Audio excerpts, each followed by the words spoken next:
Welcome to the Namma Law Excellence IAS Academy. Today we will deal with the important articles regarding the Hindu newspaper. ಕೆಲವೊಂದಿಷ್ಟು important ಆರ್ಟಿಕಲ್ಸ್ನ ನೋಡೋಣ. That articles will be helpful for your mains as well in GS paper 2 and GS paper 3 regarding the international relationship of India and Turkey and also the Azerbaijan ಆಗಿರಲಿ ಏನೆಲ್ಲ ಒಂದು conflicts ಆಗ್ತಾ ಇದೆ due to the operation Sindoor. ಹೌದಾ, ಈ operation ಸಿಂಧೂರಿಂದ ಏನೆಲ್ಲ ಒಂದು ಕಾನ್ಫ್ಲಿಕ್ಟ್ಸ್ ಆಯಿತು and how it was impacting the India's trading with the other foreign nations, that is Turkey and Azerbaijan ಆಗಿರಲಿ. And let us see the ongoing price issue at the global level. Crude oil, when the price ಏನಾಗ್ತಾ ಇದೆ, it is downfalling. Why it is downfalling? That we will study in this article. Along with that, we will study regarding the panchayat level. How the panchayat should be developed at the micro level, at the grassroots level ಅನ್ನೋದು ಇಲ್ಲಿ ನಾವು ಓದಬೇಕಾಗ್ತದೆ. Generally ನಾವು ನೋಡ್ತಾ ಇರ್ತೀವಿ ಪಂಚಾಯತ್ನ ತುಂಬ development ಮಾಡ್ತಾ ಇರ್ತೀವಿ ಅಂತ ಹೇಳಿ ಗೌರ್ಮೆಂಟ್ ಆಫ್ ಇಂಡಿಯಾದವರು ತುಂಬ ರಿಪೋರ್ಟ್ಸ್ಗಳನ್ನು ಪಬ್ಲಿಷ್ ಮಾಡ್ತಾನೆ ಇರ್ತಾರೆ. ಬಟ್ ಈ ಪಬ್ಲಿಷ್ ಮಾಡ್ತಾ ಇರೋಂಥ ರಿಪೋರ್ಟ್ಸು ಇನ್ ರಿಯಾಲಿಟಿನಲ್ಲಿ ಚೆಕ್ ಮಾಡಿದಾಗ ಆ ಪಂಚಾಯತ್ ಅನ್ನೋದು ಡೆವಲಪ್ಮೆಂಟ್ ಆಗ್ತಾ ಇದೆನಾ, ಆ ಒಂದು ಹಳ್ಳಿ ಡೆವಲಪ್ಮೆಂಟ್ ಆಗ್ತಾ ಇದೆನಾ ಅಂತ ಹೇಳಿ let us C in this article. Firstly, let us see regarding the article of Panchayat Raj. So, one of the article has been published. Okay. Let us see what is regarding the Panchayat. Getting the micro picture at the Panchayat level. See, the article headline, it tells about the micro picture. What is this micro picture? We should know the exact meaning of micro picture and also the macro picture. ಈ micro and macro picture ಅನ್ನೋದನ್ನ ನೀವು already economy ಸಬ್ಜೆಕ್ಟ್ನಲ್ಲಿ already ಓದ್ಕೊಂಡಿರ್ತೀರ. You have studied regarding the micro economy and macro economy. See here, for developing the panchayat, not only the government should work at top down approach, it should also work in the aspect of bottom up approach. See here, ಈ top down approach ಅನ್ನೋದು ಏನಾಗ್ತದೆ ಅಂತಂದರೆ, top down ನೋಡಿ, ಈ top down ಅಪ್ರೋಚ್ನಲ್ಲಿ actually top ಲೆವೆಲ್ನಲ್ಲಿರುವಂಥ ಈ management high decision ಮೇಕರ್ಸ್ಗಳು ಏನು ಅಂತಂದ್ರೆ, they will frame the policies, they will bring the schemes for the development of gram panchayat. But ಅದು ಕರೆಕ್ಟಾಗಿ ಎಫಿಷಿಯೆಂಟ್ ಆಗಿ ಡೌನ್ನಲ್ಲಿ ಲೈಕ್ ಗ್ರಾಸ್ ರೂಟ್ ಲೆವೆಲ್ನಲ್ಲಿ is it helpful or not ಅನ್ನೋದು ಇಲ್ಲಿ ಕ್ವಶನ್ ಬರ್ತದೆ. ನೀವು ಡೆಲ್ಲಿ ಲೆವೆಲ್ನಲ್ಲಿ ಕೂತ್ಕೊಂಡು ಎಲ್ಲ MPsಗಳಾಗಿರಲಿ ಪಾರ್ಲಿಮೆಂಟ್ನಲ್ಲಾಗಿರಲಿ ಅಲ್ಲಿ ತುಂಬ ಸ್ಕೀಮ್ಸ್ಗಳನ್ನು ಲಾಂಚ್ ಮಾಡ್ತೀರಾ, ಪಾಲಿಸೀಸ್ಗಳನ್ನು ನೀವು ಲಾಂಚ್ ಮಾಡ್ತೀರಾ, we will adopt all those, it will be implemented, but in reality outcome will be like very downfall. Input ಅಷ್ಟೊಂದು ಜಾಸ್ತಿ ಕೊಟ್ಟರು ಕೂಡ ಏನಕ್ಕೆ ಔಟ್ಪುಟ್ ಬರ್ತಾ ಇಲ್ಲ, ಏನಕ್ಕೆ ಡೆವಲಪ್ಮೆಂಟ್ ಆಗ್ತಾ ಇಲ್ಲ ಈ ಗ್ರಾಮ ಪಂಚಾಯತ್ ಅನ್ನೋದು here it is the biggest question. ಇನ್ನು ಇದನ್ನು ಹೆಂಗೆ ಡೆವಲಪ್ಮೆಂಟ್ ಮಾಡಬೇಕು ಅನ್ನೋದನ್ನು ಕೂಡ they have already brought a new initiative by the central government. ಆ ಒಂದು ನ್ಯೂ ಇನಿಷಿಯೇಟಿವ್ ಏನು ಅನ್ನೋದನ್ನ ನೋಡೋಣ. ಈ ನ್ಯೂ ಇನಿಷಿಯೇಟಿವ್ ಅದ್ರ ಹೆಸರು ಏನು ಅಂದರೆ ಪಂಚಾಯತ್ ಅಡ್ವಾನ್ಸ್ಮೆಂಟ್ ಇಂಡೆಕ್ಸ್ ಅಂತ ಹೇಳಿ. ಈ panchayat advancement index was bin recently published in April 2025 by the Narendra Modi. ಹೌದಾ, ಈ ಪಂಚಾಯತ್ ರಾಜ್ ಡೇ ಆ ದಿನ April 24th ಏನಾಯಿತು ಅಂದರೆ, the Modi have launch the panchayat advancement index of 2022-2023. ಈ ರಿಪೋರ್ಟ್ನಲ್ಲಿ ಏನಿದೆ, ಯಾವ ಥರ ರ್ಯಾಂಕಿಂಗ್ ಕೊಡ್ತಾರೆ, ಯಾವ ಥರ ಡೆವಲಪ್ಮೆಂಟ್ ಮಾಡಬೇಕು ಒಂದು ಗ್ರಾಮ ಪಂಚಾಯತ್ ಅನ್ನೋದನ್ನು ಈ ಒಂದು ರಿಪೋರ್ಟ್ನಲ್ಲಿ ಹೇಳ್ಕೊಡ್ತದೆ.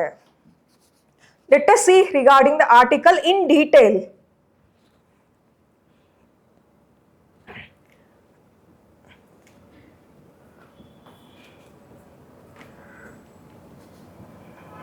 See, what this expert explains is regarding the data generation and the use of the development of panchayat. At the grassroots level, bottom ಲೆವೆಲ್ನಲ್ಲಿ ಏನು ಬೆಳಿಬೇಕು, ಒಂದು ಏನು ಡೆವಲಪ್ಮೆಂಟ್ ಆಗಬೇಕು ನಮ್ಮ ದೇಶದಲ್ಲಿ ಅಂತಂದರೆ, at the bottom level there will be gram panchayat and also there will be blocks. Blocks means taluk and also the districts. Gram panchayat ಆಗಿರಲಿ, ಈ ಒಂದು ತಾಲೂಕ್ಗಳಾಗಿರಲಿ ಆ್ಯಂಡ್ ಆಲ್ಸೋ ದ ಡಿಸ್ಟ್ರಿಕ್ಟ್ಗಳಾಗಿರಲಿ, ಅದನ್ನು ಹೆಂಗೆ ಡೆವಲಪ್ಮೆಂಟ್ ಮಾಡಬೇಕು, ಅದರ ಡೇಟಾ ಹೇಗೆ ಪಬ್ಲಿಷ್ ಮಾಡಬೇಕು ಅಂತ ಹೇಳಿ here it has been given. The Gram Panchayat blocks districts data are only generated and fed into the system for use by senior officials at the state and national headquarters. As I told you, ಏನೇ ಒಂದು data publish ಮಾಡಿದ್ರೂ ಕೂಡ the data of Gram Panchayat, the data of the Gram Panchayat ಆಗಿರಲಿ, ತಾಲೂಕ್ ಆಗಿರಲಿ, ತಾಲೂಕ್ ಪಂಚಾಯತ್ ಆಗಿರಲಿ and also the district ಜಿಲ್ಲಾ ಪರಿಷತ್ ಅಂತ ಕರಿತೀವಿ. ಹೌದಾ, ಈ ಜಿಲ್ಲಾ ಪರಿಷತ್ ಆಗಿರಲಿ ಆ್ಯಂಡ್ ತಾಲೂಕ್ ಪಂಚಾಯತ್ ಆಗಿರಲಿ ಆ್ಯಂಡ್ ಆಲ್ಸೋ ದ ಗ್ರಾಮ ಪಂಚಾಯತ್ ಆಗಿರಲಿ, ಇವೆಲ್ಲರದು ಕೂಡ ಡೇಟಾವನ್ನು ಪಬ್ಲಿಷ್ ಮಾಡ್ತಾನೆ ಇರ್ತಾರೆ ಆ್ಯನ್ಯುವಲಿ.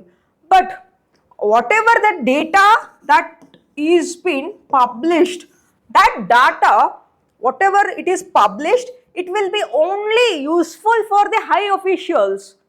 ಅವರಿಗಷ್ಟೇ ಇದು ಸೀಮಿತ ಆಗ್ತದೆ. ಬಟ್ ಇನ್ ರಿಯಾಲಿಟಿನಲ್ಲಿ ಈ ಎಲ್ಲ ಡೆವಲಪ್ಮೆಂಟ್ ಏನಾಗ್ತಾ ಇದೆ ಅಂತಂದರೆ ಕುಂಠಿತವಾಗ್ತಾ ಬರ್ತಾ ಇದೆ. It is nowhere helping for development of India. ಏನಕ್ಕೆ ಅದು ಹೆಲ್ಪ್ ಆಗ್ತಾ ಇಲ್ಲ ಇನ್ ರಿಯಾಲಿಟಿ? ಬರೀ ಒಂದು ಹೈ ಅಫಿಷಿಯಲ್ಸ್ ಸೀನಿಯರ್ ಲೆವೆಲ್ನಲ್ಲಿ, ಸೆಕ್ರೆಟರಿ ಲೆವೆಲಲ್ಲಿ ಆಗಿರ್ಬೋದು ಆ್ಯಂಡ್ ಮಿನಿಸ್ಟರ್ ಲೆವೆಲ್ನಲ್ಲಿ, MLAs ಲೆವೆಲಲ್ಲಿ ಮಾತ್ರ ಇದೇನಾಗ್ತಿದೆ, ಬರೀ ಅದು ಡೇಟಾನ ಇಟ್ಕೊಂಡು ಅವ್ರು ಏನು ಮಾಡ್ತಾ ಇದ್ದಾರೆ ಅಂದರೆ ತುಂಬ ಬೆಳವಣಿಗೆ ಮಾಡಿದ್ದೀವಿ ಅಂತ ಹೇಳ್ಕೊಳ್ತಾ ಇದ್ದಾರೆ. ಬಟ್ ಇನ್ ರಿಯಾಲಿಟಿನಲ್ಲಿ ಆ ಡೆವಲಪ್ಮೆಂಟೇ ಆಗ್ತಾ ಇಲ್ಲ, ಅಭಿವೃದ್ಧಿನೇ ಆಗ್ತಾ ಇಲ್ಲ. ಏನಕ್ಕೆ ಅಭಿವೃದ್ಧಿ ಆಗ್ತಾ ಇಲ್ಲ? that is the concern matter in this article. Let us see regarding the Panchayat Advancement Index. See, this is one of the very good initiative taken by the central government. This index is published by the Ministry of Panchayat. Ministry of Panchayat will publish this report. They might ask in your prelims. This is the expected question for your prelims as well in the next upcoming UPSC 2026. ಏನು ಕೇಳ್ಬೋದು ಅಂದ್ರೆ regarding the panchayat advancement index will be published by which ministry ಅಂತ ಕೇಳ್ತಾರೆ. This ministry, the concern ministry is ministry of panchayat Raj. that will publish this Panchayat Advancement Index. Let us see what is this Panchayat Advancement Index. ಈ PIA ಅಂದರೆ ಏನು ಅಂತ ಹೇಳಿ let us see that. PAI ಅಂದರೆ ಏನು? See, a PAI is a composite index. What is meant by this composite? Composite means overall. Overall, we should take the data from the other websites also and other ministries also. ಬೇರೆ ಒಂದು ಮಿನಿಸ್ಟ್ರೀಸ್ಗಳು ಕೊಟ್ಟಿರುವಂಥ ರಿಪೋರ್ಟ್ಗಳ ಆಧಾರದ ಮೇಲೇನು this will be analyzed. Along with that, ನಮ್ಮ GDP ಆಗಿರಲಿ, C the GDP, WPI, CPI and HDI, Human Development Index, all these reports will also be included as an indicator for measuring this PAI. Bari idistena? No. These aspects are also needed to measure this index report. Socially development ಆಗೋದಾಗಿರಲಿ and water, drinking water facilities ಕೊಡೋದಾಗಿರಲಿ, sanitation ಆಗಿರಲಿ, education, health, there are many more indicators to calculate this PAI. See, all these GDP, WPI, CPI and HDI, it is a overall calculation of a mass level. ಹೌದಾ, ಈ ಒಂದು mass ಲೆವೆಲ್ನಲ್ಲಿ ಏನು ಮಾಡ್ತಾರೆ, ಇದೆಲ್ಲ calculation ಮಾಡಿರ್ತಾರೆ. But this GDP, as we know the definition of GDP, it is the final value of goods and services that is produced within the country in a specific period. ಇಲ್ಲಿ ಏನಾಗ್ತದೆ ಅಂದರೆ GDP, it is the national income of overall India. ಹೌದಾ, ಈ national income overall calculation ಮಾಡಿದಾಗ ಆ ಒಂದು ದೊಡ್ಡ ಮೊತ್ತ ಇದೆ ಅಲ್ವಾ, is it helping for developing the panchayat at the grass root level ಅನ್ನೋದೇ ಇಲ್ಲಿ ಒಂದು ಕ್ವಶನ್ ಬರ್ತದೆ.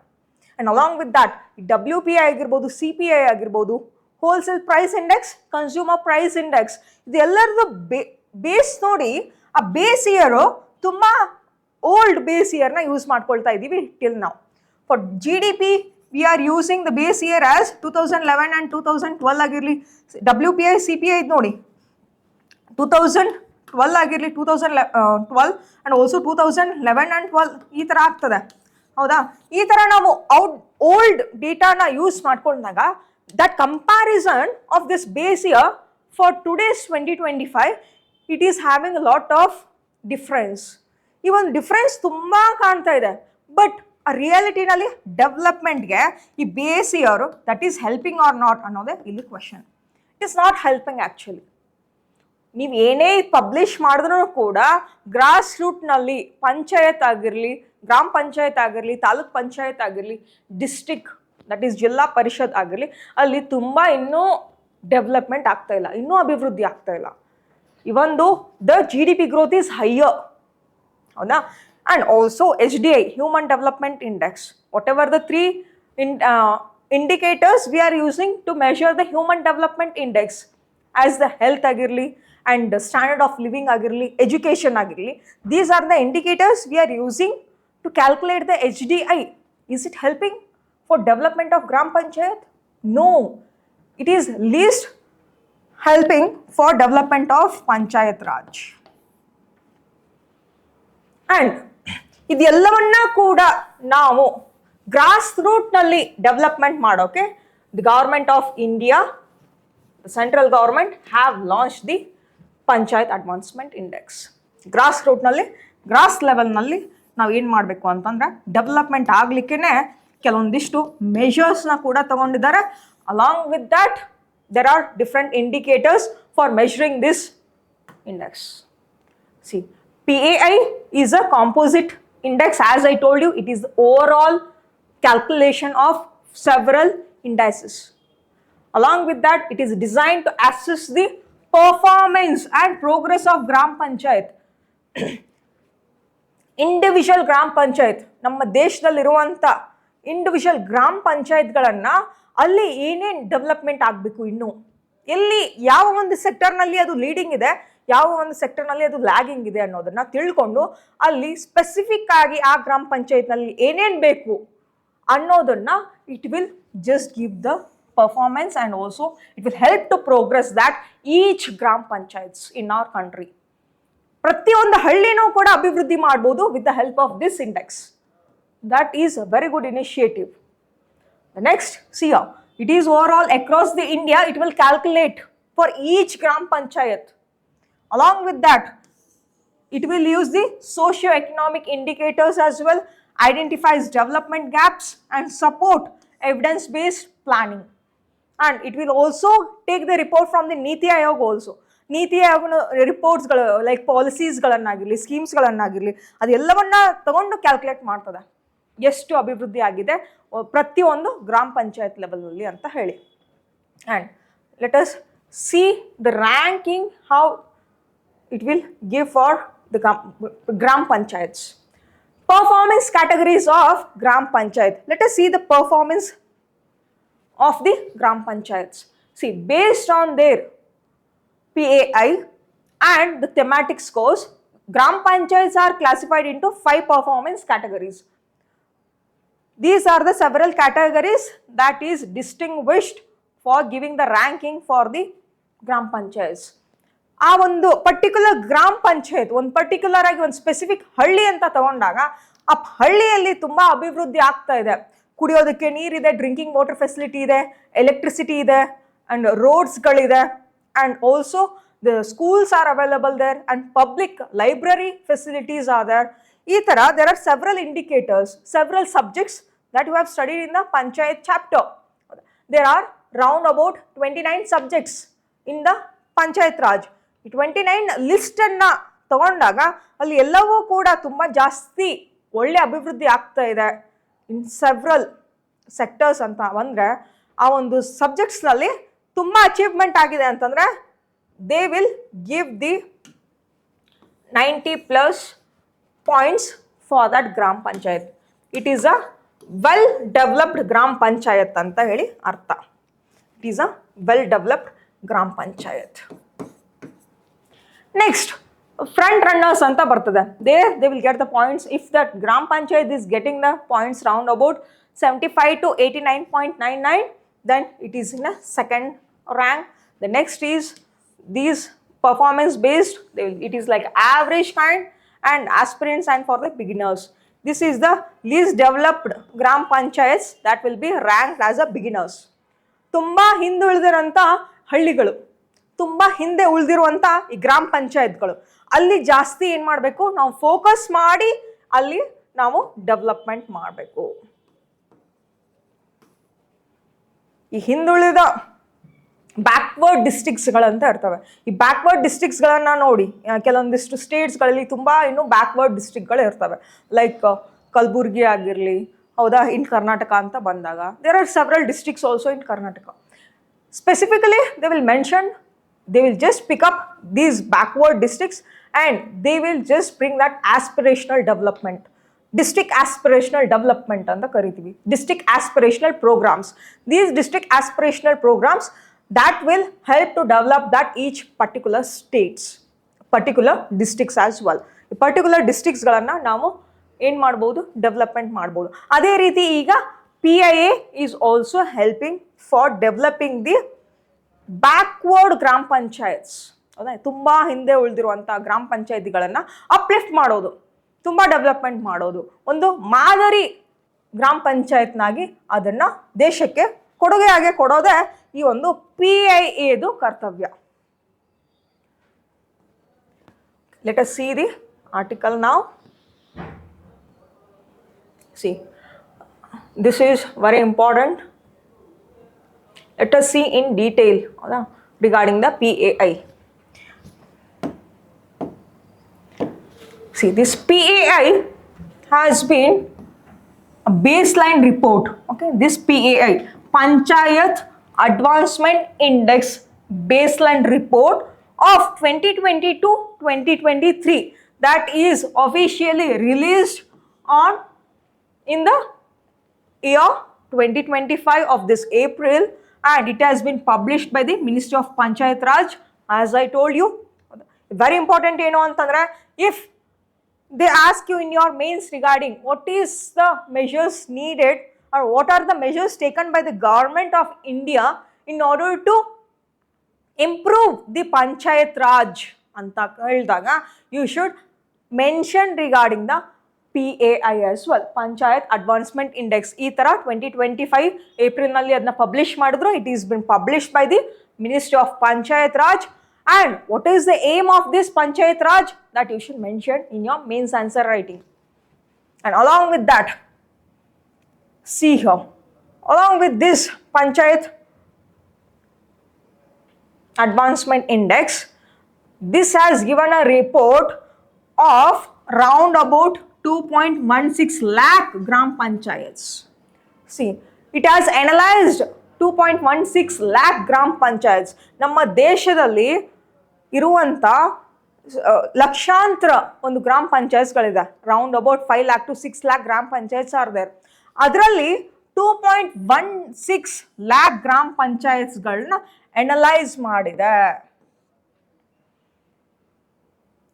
See how have analyzed and presented in a form where even a sarpanch, there will be sarpanch in every gram panchayat, sarpanch anta irtare. Along with that, there will be ward members in each gram panchayat, and understand what is the gram panchayat stands in relation to the 9 LSDG.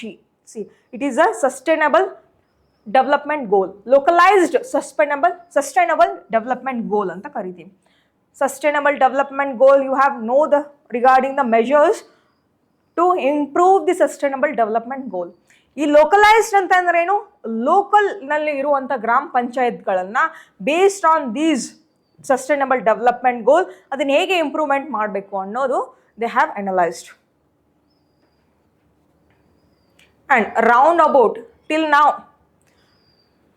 25 states along with the union territories provided the validated data of almost 100% gram panchayats. there are 28 states in India. ಹೌದಾ 28 ಸ್ಟೇಟ್ಸ್ಗಳಲ್ಲಿ ಏನು ಅಂದರೆ around about 25 almost 90% of the States have given the report regarding their own respective ಗ್ರಾಮ ಪಂಚಾಯತ್. ಎಲ್ಲ ಆ ಒಂದು respective ಸ್ಟೇಟ್ನಲ್ಲಿರುವಂಥ ಪ್ರತಿಯೊಂದು ಹಳ್ಳಿದು ರಿಪೋರ್ಟನ್ನು ಕೂಡ ಸಲ್ಲಿಕೆ ಮಾಡಿದೆ ಫಾರ್ PAI. ಬಟ್ ಉತ್ತರ ಪ್ರದೇಶದ್ದು ನೋಡಿ, ವೆರಿ ಇಂಪಾರ್ಟೆಂಟ್. ಉತ್ತರ ಪ್ರದೇಶದಲ್ಲಿ ಇರುವಂಥ ಗ್ರಾಮ ಪಂಚಾಯತ್ದು only it has been submitted round about 40% of the gram panchayats report. See here, Uttar Pradesh provided data for only 23,207 gram panchayats, that is round about 40% of its 57.702 57,702 ಗ್ರಾಮ ಪಂಚಾಯತ್ಸ್. ಉತ್ತರ ಪ್ರದೇಶನಲ್ಲಿರೋದು ಇಷ್ಟು ಗ್ರಾಮ ಪಂಚಾಯತ್ಗಳು. But Uttar Pradesh government has submitted of the report of only these many gram panchayats. It is round about nearly 40%. ಇನ್ನೂ 60% ಅಷ್ಟು ಗ್ರಾಮ ಪಂಚಾಯತ್ಗಳದ್ದು ರಿಪೋರ್ಟನ್ನು ಇನ್ನೂ ಸಲ್ಲಿಕೆ ಮಾಡಬೇಕಾಗ್ತದೆ. ಆ್ಯಂಡ್ ನೀವು ಏನು ಮಾಡ್ಬೋದು ಅಂತಂದರೆ you can just Google regarding the PAI portal. ಈ ಒಂದು ವೆಬ್ಸೈಟ್ಗೆ ನೀವು ಇದನ್ನು ಅನಲೈಸ್ ಮಾಡಿಕೊಂಡು you can just go through words how they will just do the indications and on what basis they will give this kind of ranking as well. ನೀವು ಈ ಒಂದು ವೆಬ್ಸೈಟ್ಗೆ ವಿಸಿಟ್ ಆದಮೇಲೆ then you will get to know ಅದು ಯಾವ ಥರ ಅಲ್ಲಿ utilise ಮಾಡ್ಕೊಳ್ತಾರೆ ಒಂದು ಡೆವಲಪ್ಮೆಂಟ್ಗೆ ಅಂತ ಹೇಳಿ ಡಿಫ್ರೆಂಟ್ ಸ್ಕೀಮ್ಸ್ಗಳು ಪಾಲಿಸೀಸ್ಗಳನ್ನು ಅಂತೇಳಿ they have given in this website. The next is, along with this, ಇಲ್ಲಿ ಮತ್ತೆ ಏನೇನೆಲ್ಲ ಅನಲೈಸ್ ಮಾಡ್ತಾರೆ ಅಂತಂದರೆ very important PIA score card ಇದೆ ಅಲ್ವಾ. ಈ PIA score card it is not only based on GDP, WPI, CPI and also human development indices. It will also calculate the ranking or also the score based on the schemes provided for the development purpose. ಕೆಲವೊಂದಿಷ್ಟು ಸ್ಕೀಮ್ಸ್ಗಳು very important ಸ್ಕೀಮ್ಸ್ಗಳಿದ್ದಾವೆ that has been just helpful for developing of the nation. ಹೌದಾ, very important ನೋಡಿ. PIA score card also has implications for how the corporative social responsibility funds. ಈ corporate social responsibility funds ಅಂತ ಇದೆ, CSR ಅಂತ ಕರಿತೀವಿ. You should know firstly what is CSR. CSR ಅಂದರೆ ಏನು ಅಂತ ಗೊತ್ತಿರಬೇಕು. ನೋಡಿ, CSR ಅನ್ನೋದು it is a kind where the corporate companies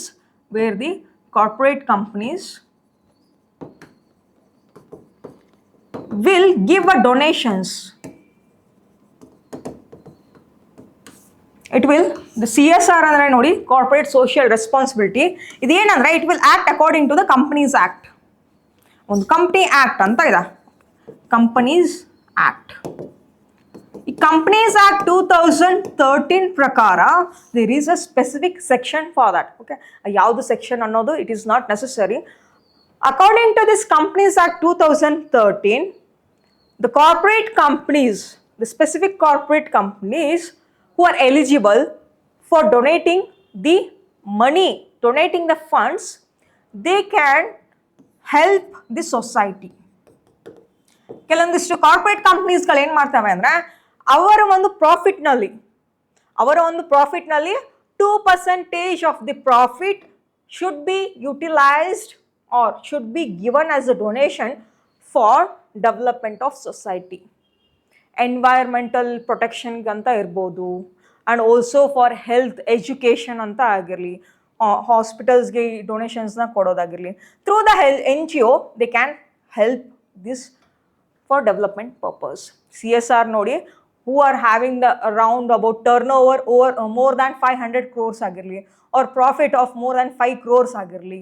ಹೌದಾ, turnover, there is a specifications for that. Turnover, if it is a 500 crore worth of that company, they should provide the CSR, or else the profit 5 crore ಮೇಲೆ ಜಾಸ್ತಿ ಇತ್ತು ಅಂದರೆ they can provide the CSR fundings as well.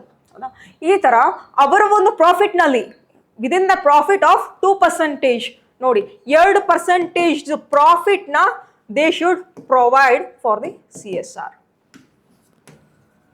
That the company in India, they should provide 2% of their profit for as the donations for the NGOs, and these NGOs will helpful for the society. And bari CSR bari environment matra related irodilla for protection of environment. See, they will just utilize that money for various purpose, health agirli avna ಯಾರಿಗಾದ್ರೂ operations ಆಗಬೇಕಿತ್ತು ಅಂತಂದರೆ, ಯಾರಾದರೂ poor people ಇದ್ರು ಅಂದರೆ they will help in this sector, or else they can fund for education sector as well, or they can fund for woman empowerment. ಅಲ್ಲಿನೂ ಕೂಡ ಇದೊಂದು ದುಡ್ಡನ್ನು ಬಳಕೆ ಮಾಡ್ಕೊಳ್ಬಹುದು. And also the environmental protection ಆಗಿರಲಿ. Yeah we will use this money. And now let us see the corporate social responsibility, as I told you regarding CSR. Based on the CSR, it is also helpful for indication of the scorecard of PAI. Along with that, Prime Minister's Mineral Area Fund administered by the District Mineral Foundation. Prime Minister ಅವ್ರದ್ದು Mineral Area Fund ಅಂತ ಇರ್ತದೆ. That will also helpful for calculating the PAI. Along with that, there is MP lads and MLA lads. That is helpful. What is this MP lads and MLA lad? Let us see here. MP lad full form enida? The MP lad full form is Members of Parliament Local Area Development Scheme. And also the MLA lad stands for Member of Legislative Assembly Local Area Development Scheme. Among others can be used as realization of sustainable development goal by 2030. See here, ಈ ಎಲ್ಲ 4 ಸ್ಕೀಮ್ಸ್ಗಳನ್ನ ಕೂಡ that is helpful for giving the scorecard for PAI. ಈ ಎಲ್ಲನೂ ಕೂಡ ಬಳಸ್ಕೊಳ್ತಾರೆ for calculating the ranking. Okay. MP LAD ಮತ್ತೆ MLA LAD ಏನು ಅಂತ ಹೇಳಿ let us see here. MP LAD. See, this MP LAD, it is a central sector scheme. Okay, this MP LAD stands for Member of Parliament Local Area Development Scheme. ಈ MP LAD ನೋಡಿ, it is a central sector scheme. This central sector scheme that will be utilized, this MP LAD will be utilized by each MPs. Lok Sabha MP ಆದರೂ ಆಗಿರಲಿ, Rajya Sabha MP ಆದರೂ ಆಗಿರಲಿ, ಲೋಕಸಭಾದಲ್ಲಿರುವಂಥ MPsಗಳಿಗೆ ಪ್ರತಿ ವರ್ಷ and ರಾಜ್ಯಸಭಾದಲ್ಲಿರುವಂಥ MPsಗಳಿಗೂ ಕೂಡ ಪ್ರತಿ ವರ್ಷ ಏನಾಗ್ತದೆ ಅಂತಂದ್ರೆ 5 crore rupees is useful for developing their own constituencies. 5 crore. Under this MP LAD scheme, each MPs will be having 5 crore rupees annually. ಪ್ರತಿ ವರ್ಷ 5 ಕೋಟಿ ರೂಪಾಯಿ ಏನಾಗ್ತದೆ ಅಂದರೆ ಇವರ ಕಾನ್ಸ್ಟಿಟ್ಯೂಯೆನ್ಸಿಗೆ, ಇವರ ಮತಕ್ಷೇತ್ರಕ್ಕೆ ಅಲಾಟ್ ಆಗಿರ್ತದೆ ಫಾರ್ ಡೆವಲಪ್ಮೆಂಟ್ ಪರ್ಪಸ್. ಅದನ್ನು ಎಲ್ಲಿ ಯುಟಿಲೈಸ್ ಮಾಡ್ಕೊಳ್ತಾರೆ MP LADಸ್ನಲ್ಲಿರುವಂಥ 5 crore rupeesನ ಅಂತಂದರೆ, this 5 crore rupees will be helpful for developing in their own constituencies in the different sectors like health, education, and also social development and roads, sanitation. ಇಲ್ಲಿ ಬಳಕೆ ಮಾಡ್ಕೊಳ್ತಾರೆ ಆ ಒಂದು 5 ಕೋಟಿ ರೂಪಾಯಿನ ಪ್ರತಿ ವರ್ಷ. But also this MP LAD funding that is non lapsable. ಈ ವರ್ಷ ಅದನ್ನ ಅಷ್ಟೊಂದು ಬಳಕೆ ಮಾಡ್ಕೊಂಡಿರಲಿಲ್ಲ. ಸಿ ಥಿಂಕ್ ದಟ್ 2024ನಲ್ಲಿ ಸ್ಪೆಸಿಫಿಕ್ ಕಾನ್ಸ್ಟಿಟ್ಯೂಯೆನ್ಸಿಯಿಂದ ಒಂದು MP ಇರ್ತಾರೆ, ಅವರು ತಮ್ಮ ಕ್ಷೇತ್ರದಲ್ಲಿ ಬರೀ 5 ಕೋಟಿ ರೂಪಾಯಿಯಲ್ಲಿ 3 ಕೋಟಿ ರೂಪಾಯಿನ ಮಾತ್ರ ಬಳಕೆ ಮಾಡಿದ್ದಾರೆ ಅಭಿವೃದ್ಧಿಗೆ ಅಂತ ಅಂದಾಗ, that 2 crore rupees will not lapse. ಅದನ್ನೇನಾಗ್ತದೆ ನೆಕ್ಸ್ಟ್ ಇಯರ್ಗೆ ಅದು ಆ್ಯಡ್ ಅಪ್ ಆಗ್ತಾ ಹೋಗ್ತದೆ. ನೆಕ್ಸ್ಟ್ ಇಯರ್ ಮತ್ತೆ 5 crore ಬರ್ತದೆನಾ, along with that 2 crore, it is 7 crore. It is non lapsable. And will the MPs of that constituency can utilize the money for development purpose? No. MPs will suggest the DC. MPಗಳು ಏನು ಮಾಡ್ತಾರೆ, MP ಹತ್ರ ಈ fundings ತಗೊಂಡು ಬರೋದೇ MPಗಳು. Okay, ಪ್ರತಿ MPಸ್ಗಳಿಗೂ 5 ಕೋಟಿ ರೂಪಾಯಿ ಇರ್ತದೆ, ಹೌದಾ? ಈ 5 ಕೋಟಿ ರೂಪಾಯಿನ ಏನು ಮಾಡ್ತಾರೆ ಅಂದರೆ, ಈ MP ಅವರು he or she will suggest for the district collector. MP will suggest the district collector to allocate the fundings for these various sector. ನೋಡಿ, ಗ್ರಾಮ ಪಂಚಾಯತ್ನಲ್ಲಿ ಎಲ್ಲ ಹಳ್ಳಿಗಳಲ್ಲೂ ಕುಡಿಯೋದಕ್ಕೆ ನೀರು ಇರಲ್ಲ. ಕೆಲವೊಂದಿಷ್ಟು ಹಳ್ಳಿಗಳಲ್ಲಿ ಕುಡಿಯೋದಕ್ಕೆ ನೀರು ಸಿಗ್ತದೆ, ಕೆಲವೊಂದಿಷ್ಟು ಹಳ್ಳಿಗಳಲ್ಲಿ ಕುಡಿಯೋದಕ್ಕೆ ನೀರು ಸಿಗಲ್ಲ. ಆ್ಯಂಡ್ ರೋಡ್ಸ್ಗಳಾಗಿರಲಿ ಆ್ಯಂಡ್ ಆಲ್ಸೋ ದಿ ಎಜುಕೇಷನ್ ಆಗಿರಲಿ, ಎಲ್ಲ ಹಳ್ಳಿಗಳಲ್ಲೂ ಕೂಡ ಅಭಿವೃದ್ಧಿ ಆಗ್ತಾ ಇದೆ ಅಂತ ಹೇಳಿ ನಾವು ಅಂದ್ಕೊಳ್ಳೋದು ತಪ್ಪಾಗ್ತದೆ. ಬಟ್ ಕೆಲವೊಂದಿಷ್ಟು ಹಳ್ಳಿಗಳಲ್ಲಿ ಏನಂದ್ರೆ ಬೇಸಿಕ್ ಫೆಸಿಲಿಟೀಸೇ ಇರೋದಿಲ್ಲ. ಅಲ್ಲಿ ಏನು ಮಾಡ್ತಾರೆ ಅಂದರೆ, ಈ ಥರ MP ಲ್ಯಾಡ್ಸ್ನಲ್ಲಿರುವಂಥ 5 ಕೋಟಿ ರೂಪಾಯಿನ ಕೆಲವೊಂದಿಷ್ಟು ಹಳ್ಳಿಗಳಲ್ಲಿ ಬಳಕೆ ಮಾಡ್ಕೊಳ್ಬೋದು.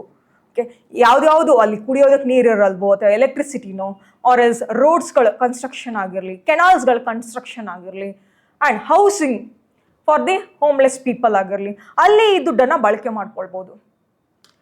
This is a very important scheme, MP LADS. ಇದೇ ಥರನೇ MLA ಲ್ಯಾಡ್ಸ್ ಅಂತ ಇದೆ. Now have you understood this one? First ಏನಾಗ್ತದೆ, the MPs will be having the 5 crore rupees for the respective constituency, and they will utilize that money, that 5 crore rupees in these sectors, especially in their constituency. ಆ ಒಂದು ಡಿಸ್ಟ್ರಿಕ್ಟ್ನಲ್ಲಾದರೂ ಆಗಿರ್ಬೋದು, ಆ ತಾಲೂಕ್ನಲ್ಲಾದರೂ ಆಗಿರ್ಬೋದು, R else for ಗ್ರಾಮ ಪಂಚಾಯತ್, ಅಲ್ಲಿ ಅಭಿವೃದ್ಧಿಯನ್ನು ಮಾಡ್ತಾರೆ. And also it is that amount is sanctioned, that funding is sanctioned for both Lok Sabha and Rajya Sabha member. ಲೋಕಸಭಾದಲ್ಲಿರುವಂಥ MPsಗಳು ಇರ್ತಾರೆ ಅಲ್ವಾ, ಈ MP ಆಫ್ ಲೋಕಸಭಾ ಅವರ ಒಂದು ಕ್ಷೇತ್ರದಲ್ಲಿ, ಅವರ ಒಂದು ರೆಸ್ಪೆಕ್ಟಿವ್ ಕಾನ್ಸ್ಟಿಟ್ಯೂಯೆನ್ಸಿನಲ್ಲಿ ಅದನ್ನು ಯುಟಿಲೈಸ್ ಮಾಡ್ಕೊಳ್ಬೋದು ಆ ಒಂದು ದುಡ್ಡನ್ನು. ರಾಜ್ಯಸಭಾ ಮೆಂಬರ್ಸ್ಗಳು ಇರ್ತಾರೆ. ಇವಾಗ Rajya Sabha MPs, they can utilise that money in their respective States. ಅವರ ಒಂದು ರಾಜ್ಯದಲ್ಲಿ ಆ ಒಂದು ದುಡ್ಡನ್ನು ಬಳಕೆ ಮಾಡ್ಕೊಳ್ಬಹುದು ಅಭಿವೃದ್ಧಿಗೆ ಅಂತ ಹೇಳಿ. ನೆಕ್ಸ್ಟ್ ಈಸ್ MLA ಲ್ಯಾಡ್ಸ್ ಅಂತ ಹೇಳಿ. MLA lads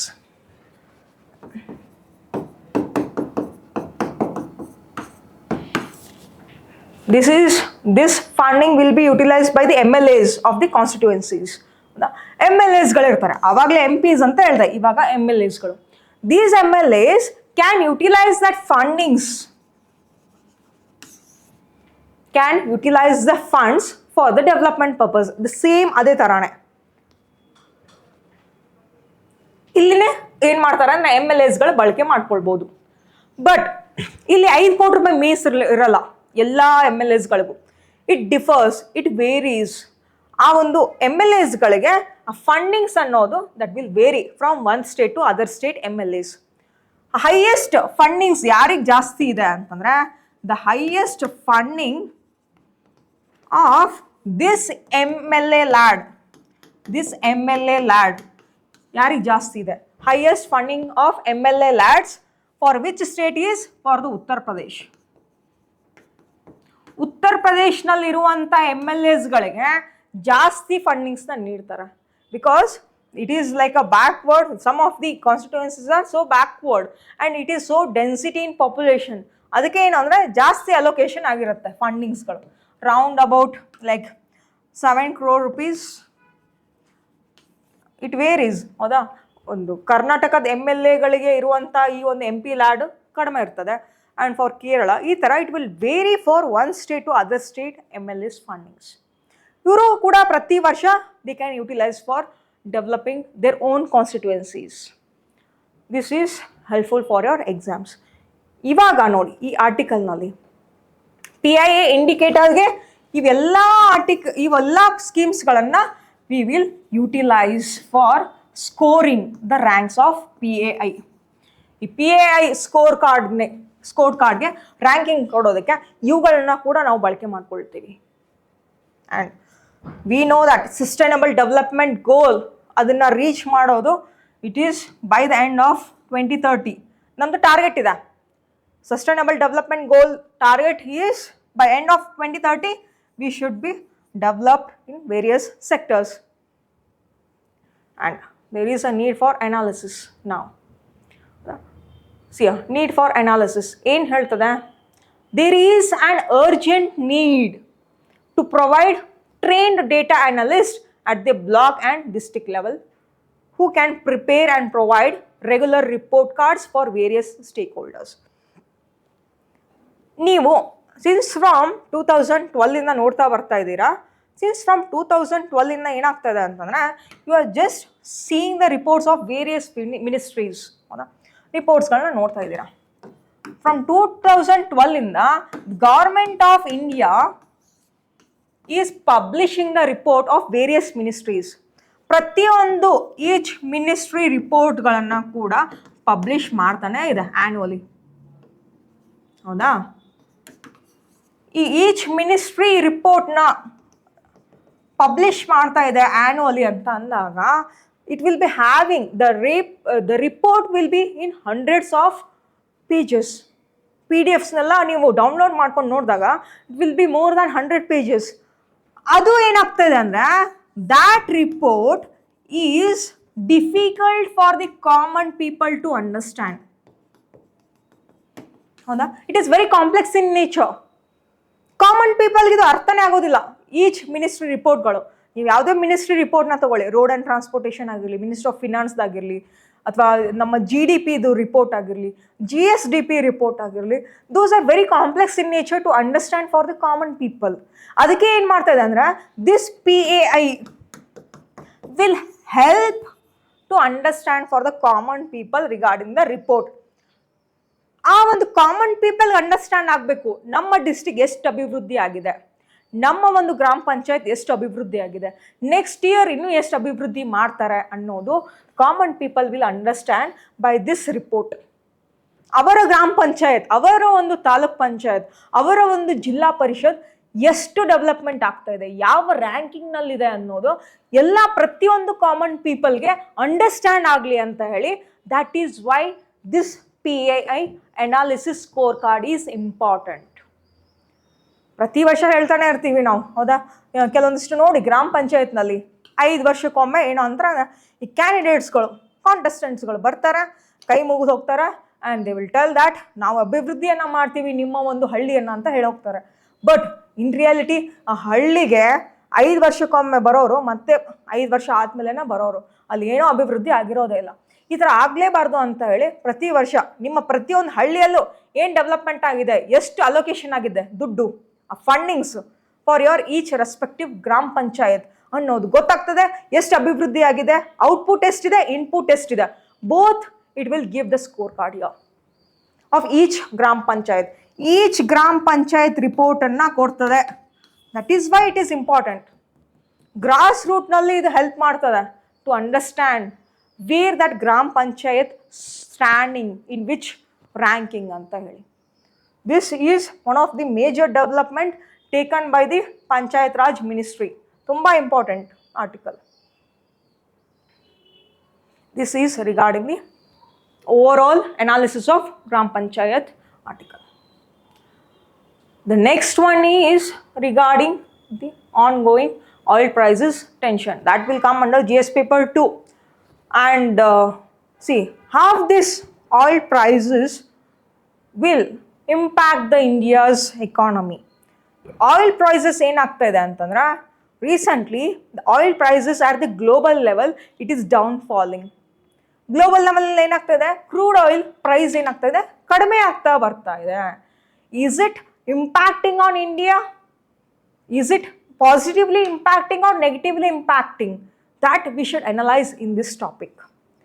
C at the global ಲೆವೆಲಲ್ಲಿ ಏನಾಗ್ತಾ ಇದೆ ಅಂದರೆ the major producers of the crude oil or the OPEC countries and also OPEC plus countries. OPEC countries ಅಂದರೆ ಏನು, ಒಪೆಕ್ ಪ್ಲಸ್ ಕಂಟ್ರೀಸ್ನಲ್ಲಿ ಯಾವ್ಯಾವ ಮೆಂಬರ್ಸ್ಗಳು ಇರ್ತಾರೆ, let us see the start part. OPEC ಕಂಟ್ರೀಸ್ಗಳನ್ನು ನೋಡೋಣ. ಏನದು ಒಪೆಕ್ ಕಂಟ್ರೀಸ್ ಅಂತಂದರೆ it is the organisation of petroleum exporting countries. You should know what is OPEC and OPEC plus countries. Firstly ನೋಡಿ, ಈ ಮೇಜರ್ ಕ್ರೂಡ್ ಆಯಿಲ್ ಪ್ರೊಡ್ಯೂಸಿಂಗ್ ಕಂಟ್ರೀಸ್ಗಳು ಯಾವುದು ಅಂತಂದರೆ OPEC countries and also OPEC plus countries throughout the global level. Throughout the global ಲೆವೆಲ್ನಲ್ಲಿ OPEC, there is OPEC and OPEC plus countries.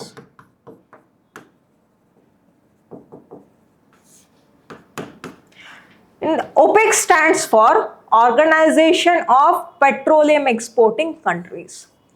It is a group, okay, where there will be 13 members in that group.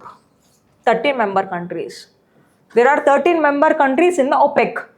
OPEC plus anta ide, where there are non-OPEC countries are also be the part of the OPEC plus countries. ಎಷ್ಟಿದ್ದಾರೆ? Totally 23 members ಗಳಿದ್ದಾರೆ. These OPEC plus countries are of OPEC countries along with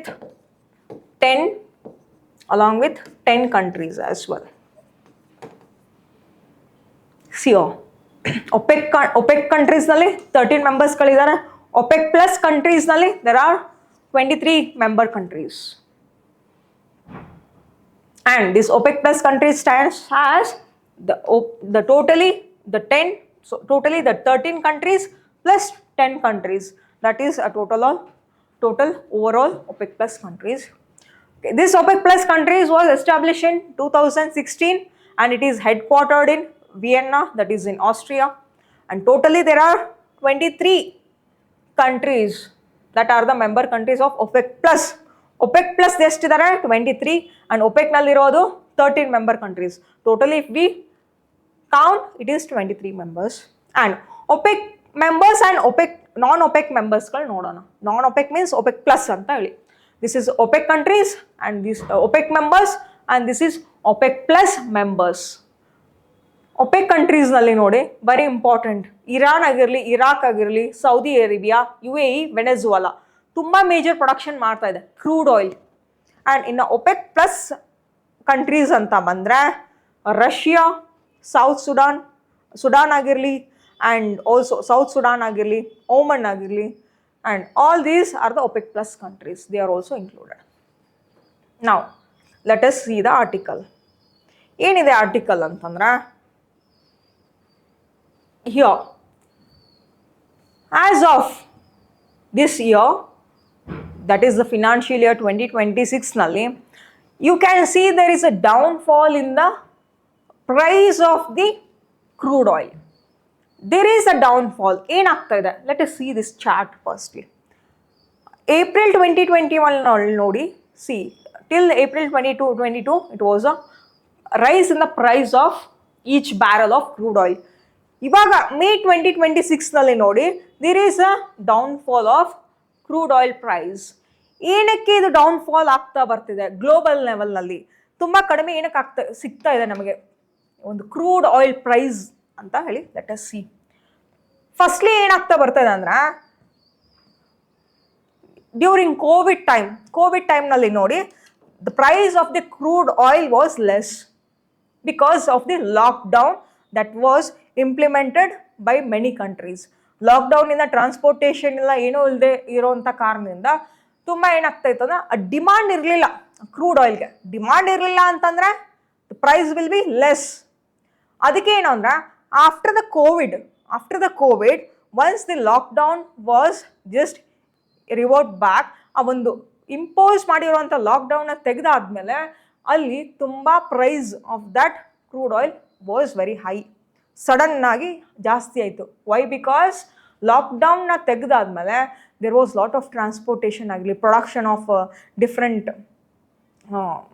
all these supplies ಆಗಿರಲಿ ತುಂಬ ಜಾಸ್ತಿ ಆಗ್ತಾ ಬಂತು. ಏನಕ್ಕೆ? Demand ಜಾಸ್ತಿ ಆಯಿತು ಅಂದರೆ ಪ್ರೈಸ್ಗಳು ಜಾಸ್ತಿ ಆಗ್ತದೆ. You have seen in inflation ಚಾಪ್ಟರಲ್ಲಿ ಗೊತ್ತಿದೆ, ಡಿಮಾಂಡ್ ಆ್ಯಂಡ್ ಸಪ್ಲೈ ಮೇಲೇ ಇಡೀ ಒಂದು ಜಗತ್ತು ನಡೀತಾ ಇರೋದು. All that whatever the price that has been set up for each particular commodity, ಒಂದು ಪರ್ಟಿಕ್ಯುಲರ್ ಗೂಡ್ಸ್ ಅಂತ ತಗೊಂಡಾಗ ಅದ್ರ ಡಿಮಾಂಡ್, ಅದ್ರ ಸಪ್ಲೈ ಮೇಲೇ ಒಂದು ಟೋಟಲಿ ಪ್ರೈಸ್ ಸೆಟಪ್ ಆಗೋದು. ಆ್ಯಂಡ್ ರೈಟ್ ನಾವು ಏನಾಗ್ತಾ ಇದೆ ಅಂದರೆ ಆಟ್ ದಿ ಗ್ಲೋಬಲ್ ಲೆವೆಲ್ ಮಾರ್ಕೆಟ್ನಲ್ಲಿ ಈ ಒಂದು ಕ್ರೂಡ್ ಆಯಿಲ್ ಪ್ರೈಸ್ನ ಕಡಿಮೆ ಮಾಡಬೇಕು ಅಂತ ಹೇಳಿ ಪ್ಲ್ಯಾನ್ ಮಾಡ್ತಾ ಇದೆ. Round about now we are getting the crude oil at $60 to $70 per barrel. ಒಂದು ಬ್ಯಾರಲ್ಗೆ $60 to $70 ವರೆಗೂ ನಮಗೆ ಸಿಗ್ತಾ ಇದೆ. ಅದೇ 2 years ಬ್ಯಾಕ್ ನೋಡಿ $100 to $110 ಪರ್ ಬ್ಯಾರಲ್ ವರೆಗೂ ಅಷ್ಟೊಂದು ರೇಟ್ ಇತ್ತು. See few years back round about 2022ನೇ ತಗೊಳ್ಳಿ. ಹೌದಾ? In 2022 it was round about the price of each barrel was $100 to $120 per barrel.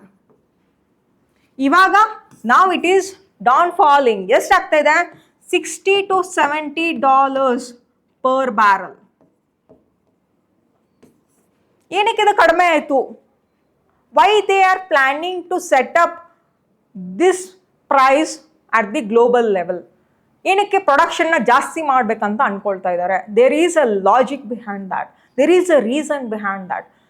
Recently the Saudi Arabia is planning to increase its production of the crude oil. ತುಂಬ ಜಾಸ್ತಿ ಮಾಡೋಣ production ಅಂತ ಹೇಳಿ already it has declared. From June onwards, upcoming June ಮಂತಿಂದ production ಜಾಸ್ತಿ ಮಾಡೋಣ ಅಂತ ಹೇಳಿ it is planning. Round about daily 4.1 lakh barrels of oil should be produced per day ಅಂತ ಹೇಳಿ it has already announced. See here. On May 3, okay, the OPEC Plus have decided recently, the OPEC Plus countries have decided to increase the crude oil production. Round about nodi, there is 4.1 lakh barrels of 4.1 lakh barrels of 1 lakh 4.1 lakh, round about 4.1 lakh barrels per day. They wanted to produce this crude oil. ಪ್ರತಿದಿನ 4.1 lakh barrelsನಷ್ಟು ಪ್ರೊಡಕ್ಷನ್ನ ಜಾಸ್ತಿ ಮಾಡೋಣ, okay ಅಂತ ಹೇಳಿ from June onwards it is planning till ಅಕ್ಟೋಬರ್ವರೆಗೂ. ಏನಕ್ಕೆ ಅಂತಂದರೆ OPEC, within the OPEC countries, within the OPEC plus countries, some of the countries, they are not just following that rules.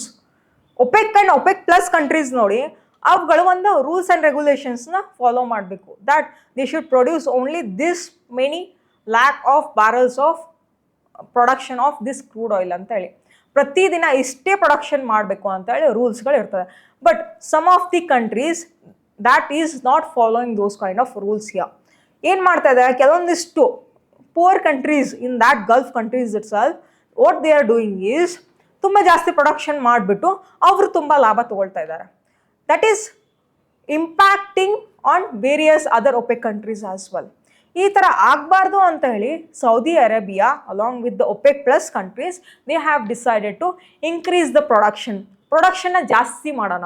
ಪ್ರೊಡಕ್ಷನ್ನ ಜಾಸ್ತಿ ಮಾಡಿದ್ರೆ ಏನಾಗ್ತದೆ, if the supply is more crude oil supply ಜಾಸ್ತಿ ಮಾಡಿದ್ರೆ ಏನಾಗ್ತದೆ, demand ಕಡಿಮೆ ಆಗ್ತದೆ. ಡಿಮಾಂಡ್ ಕಡಿಮೆ ಆಯಿತು ಅಂದರೆ the prices of that crude oil becomes less. And along with that Saudi Arabia ಏನು, it is they wanted to set up the moderate prices also. They wanted to set up the moderate crude oil prices. ಒಂದು moderate price set ಮಾಡೋಣ, we will take the profit ಅಂತ ಹೇಳಿಯೋದು. And also already this Saudi Arabia is having a lot of profit, and along with that they are having very huge pocket of money in their resources.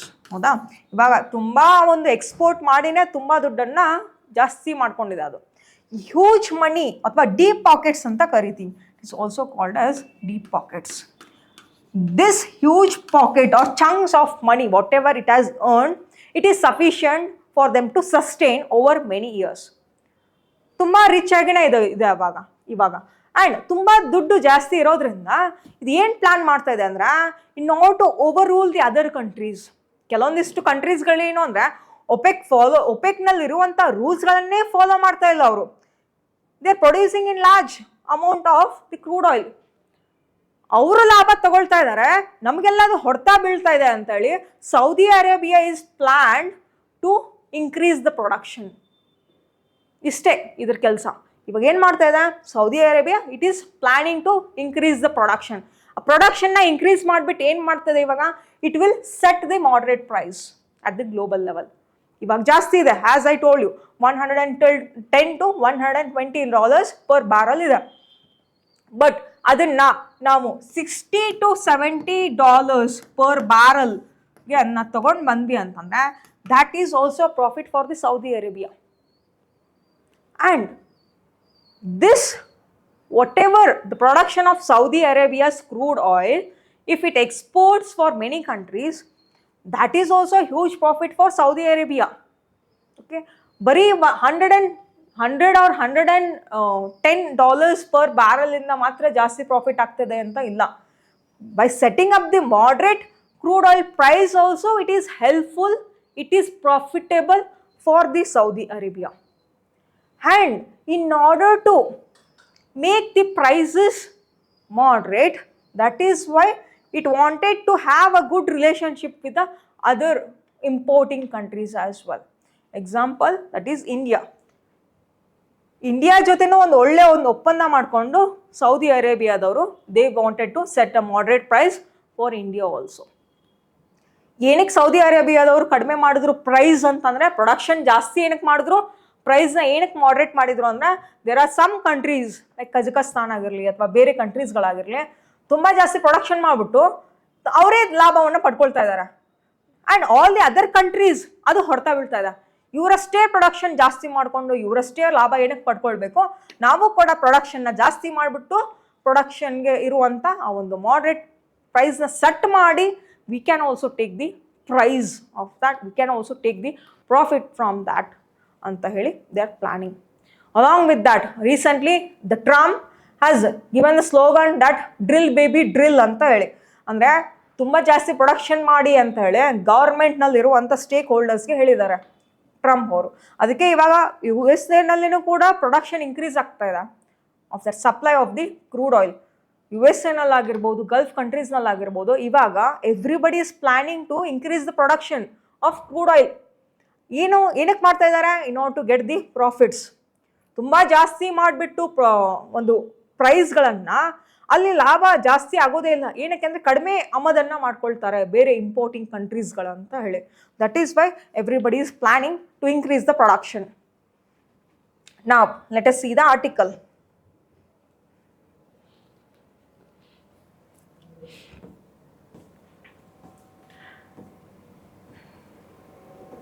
See, the OPEC plus countries have decided to increase around about 4,11,000 barrels per day from the next month of June. ಹೌದಾ, ಇದರಿಂದ ಏನಾಗ್ತದೆ ಅಂತಂದರೆ that will help to set the lower prices.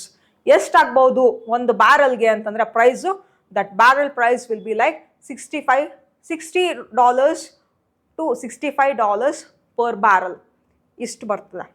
And as I told you all the history regarding the OPEC and non-OPEC countries.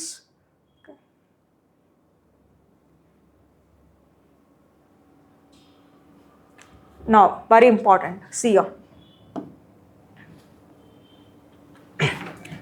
While these processes were ongoing, Saudi Arabia, the OPEC plus largest producer, OPEC plus naliruvanta largest producer yaru andre Saudi Arabia. That Saudi Arabia, which took nearly 3 million barrels per day, or in terms of percentage, it is 40% of the total production cuts.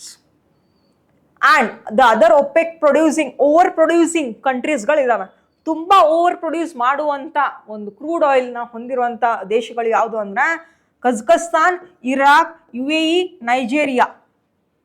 OPEC plus rules and ರೆಗ್ಯುಲೇಷನ್ಸ್ನ follow ಮಾಡ್ತಾ ಇಲ್ಲ ಇವರು ಮೆಷರ್ಸ್ಗಳನ್ನು. ಯಾರು? Kazakhstan, Iraq, UAE, Nigeria. Even though there are rules, ಆ rules ಅನ್ನ break ಮಾಡಿ ತುಂಬಾ ಓವರ್ ಪ್ರೊಡಕ್ಷನ್ ಮಾಡಿ ಅದರಿಂದ ಲಾಭ ಪಡ್ಕೊಳ್ತಾ ಇದ್ದಾರೆ ಅವರು. ಅದಕ್ಕೆ ಏನ್ ಮಾಡ್ತಾ ಇದೆ Saudi Arabia, now it is decided to increase its production also. Next ನೋಡಿ ಇಲ್ಲಿ, the next is how it will impact on India.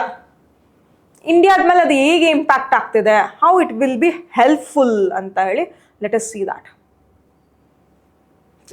How it will impact on India. ಇಂಡಿಯಾದ ಮೇಲೆ ಹೇಗೆ ಇಂಪ್ಯಾಕ್ಟ್ ಆಗ್ತದೆ, ಒಳ್ಳೇದಾಗ್ತಿದೆನೋ ಅಥವಾ ಒಂದು ಡಿಸ್ಅಡ್ವಾಂಟೇಜ್ ಆಗ್ತಿದೆನೋ ಅಂತ ಹೇಳಿ ಲೆಟ್ ಅಸ್ ಸಿ. ಇಂಡಿಯಾ ನೋಡಿ, ಇಂಡಿಯಾ ಇಸ್ ದ ವರ್ಲ್ಡ್ಸ್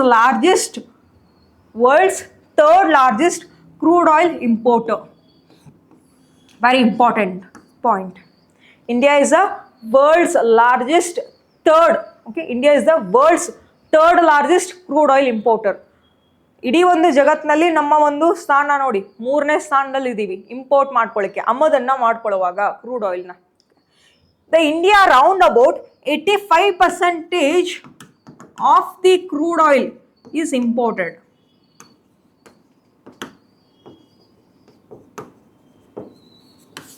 ನೋಡಿ, out of 100, 85% of the crude oil we are importing from the many Gulf countries and also from USA. And see here, which held around $135 billion in 2024-2025 for crude. ನಾವು ಇಷ್ಟು ಒಂದು ಬಿಲಿಯನ್ಸ್ಗಳನ್ನು ಖರ್ಚು ಮಾಡಿದ್ದೀವಿ, ಇಷ್ಟು $1 billion ಖರ್ಚು ಮಾಡಿದ್ದೀವಿ in order to import the crude oil for this specific year 2024-2025 ನಲ್ಲಿ. 2025 ನಲ್ಲಿ ಅರೌಂಡ್ ಅಬೌಟ್ $135 billion ಅಷ್ಟು ಖರ್ಚು ಮಾಡಿದ್ದೀವಿ in order to import the crude oil.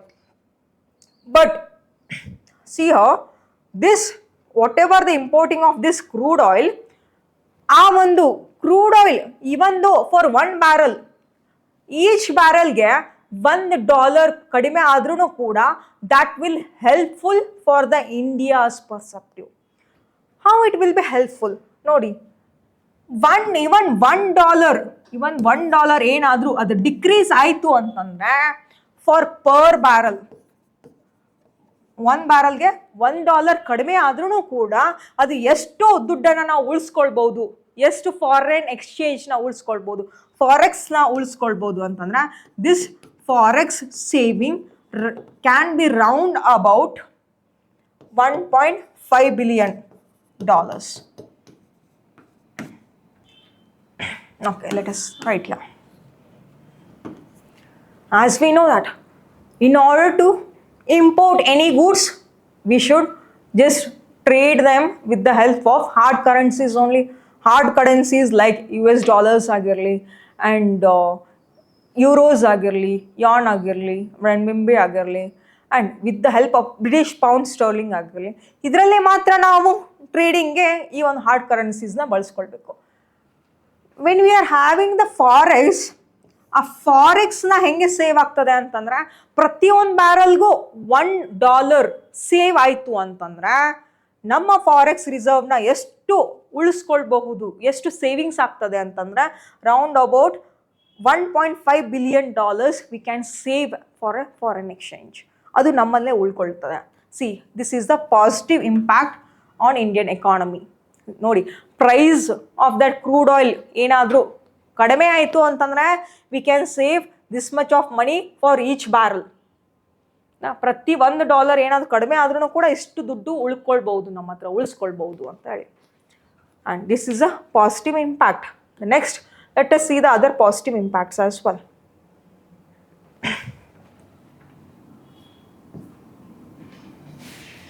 As I told you, around about 85% of crude oil we are importing.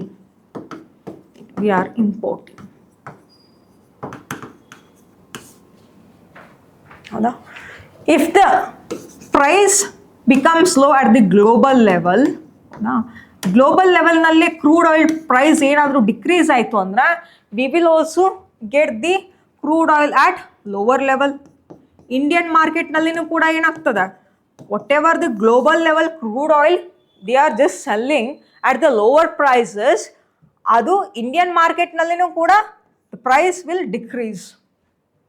Then along with that, as I told you, for every $1 decrease per barrel, we can save the forex around about $1.5 billion anta helte. That is the positive impact on Indian economy.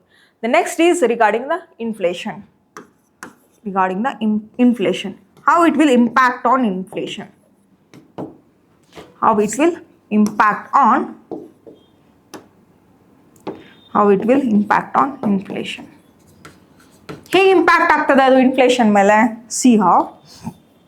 Right now we are having round about 102 rupees per liter of petrol. ಹೌದಾ? ಪೆಟ್ರೋಲ್ಗೆ ಎಷ್ಟಿದೆ ಇವಾಗ rate? 102 rupee. ಹೌದಾ? 102 rupees per liter for petrol ಅಂತ ತಗೊಳ್ಳಿ. ಇವಾಗ ಇಷ್ಟಿದೆ price ಅಂದರೆ ಅದನ್ನು ಇನ್ನೂ ಕಡಿಮೆ ಮಾಡ್ತಾ ಇದೆ, ಗ್ಲೋಬಲ್ ಲೆವೆಲ್ನಲ್ಲಿ ಕಡಿಮೆ ಆಗ್ತಾ ಇದೆ ಪರ್ ಬ್ಯಾರಲ್ ಅಂತ ಅಂದಾಗ, obviously the Indian government will also decrease the market price of that petroleum products. Petrol ಆಗಿರಲಿ, ಡೀಸೆಲ್ ಆಗಿರಲಿ, ನಮ್ಮ ಇಂಡಿಯನ್ ಮಾರ್ಕೆಟ್ನಲ್ಲಿನೂ ಕೂಡ ಕಡಿಮೆ ಆಗ್ತದೆ. ಹೌದಾ? ಇವಾಗ ಇದು ಏನಾಗ್ತದೆ ನಮ್ಮ ಇಂಡಿಯಾದಲ್ಲಿ, think that hypothetically it will decrease round about from 102 rupees to 80 rupees per liter. ಇಷ್ಟು ಕಡಿಮೆ ಆಯಿತು ಅಂದರೆ ಟ್ರಾನ್ಸ್ಪೋರ್ಟೇಷನ್ ಕಾಸ್ಟ್ ಉಳಿತದನಾ for the production or for transportation of other goods. ನೋಡಿ, ಪೆಟ್ರೋಲ್ ಡೀಸೆಲ್ ಎಷ್ಟು ಇಂಪಾರ್ಟೆಂಟ್ ಅಂದ್ರೆ it will impact on other goods prices also. ನಮ್ಮಲ್ಲಿ 102 rupees ಇದೆ ಪರ್ ಲೀಟರ್ ಆಫ್ ಪೆಟ್ರೋಲ್ ಅಂದರೆ, if we decrease, the government decreases for this much price for 1 liter ಅಂದಾಗ, that transportation of for the other goods, ಬೇರೆ different ವೆಹಿಕಲ್ಸ್ನಿಂದ ನಾವು ಟ್ರಾನ್ಸ್ಪೋರ್ಟೇಷನ್ನ ಮಾಡ್ತಾ ಇರ್ತೀವಿ in order to sell the other commodities. That other whatever the price of the other commodities will also go down. ಇನ್ಫ್ಲೇಷನ್ನ ನಾವು ತಡೆಗಟ್ಟಬಹುದು. ಇನ್ಫ್ಲೇಷನ್ ಅಂದರೆ ಏನು? General price level of goods and services. ನೋಡಿ, ಒಂದು ಟ್ರಾನ್ಸ್ಪೋರ್ಟೇಷನ್ ಲೈಕ್ ಒಂದು crude oil decrease ಆಯಿತು ಆ ಒಂದು ಪ್ರೈಸ್ ಅಂತಂದ್ರೆ, it will positively impact on the price of the other commodities as well. ಬೇರೆ ಒಂದು ಡಿಫ್ರೆಂಟ್ ಕಮೋಡಿಟೀಸ್ ಮೇಲೂ ಕೂಡ ಅದು ಪ್ರೈಸು ಕಡಿಮೆ ಆಗಲಿಕ್ಕೆ ಅವಕಾಶ ಮಾಡಿಕೊಡ್ತದೆ. It will help. This is the positive impact.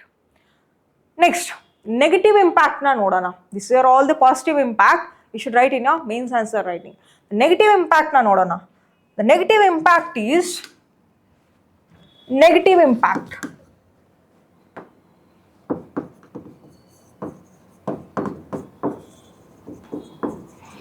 How the crude oil prices that will negatively impact the India anta nodidaga, see, firstly it will affect on our remittances. How it will affect on remittance? ಹೇಗೆ ಇದು remittance ಮೇಲೆ effect ಮಾಡ್ತದೆ?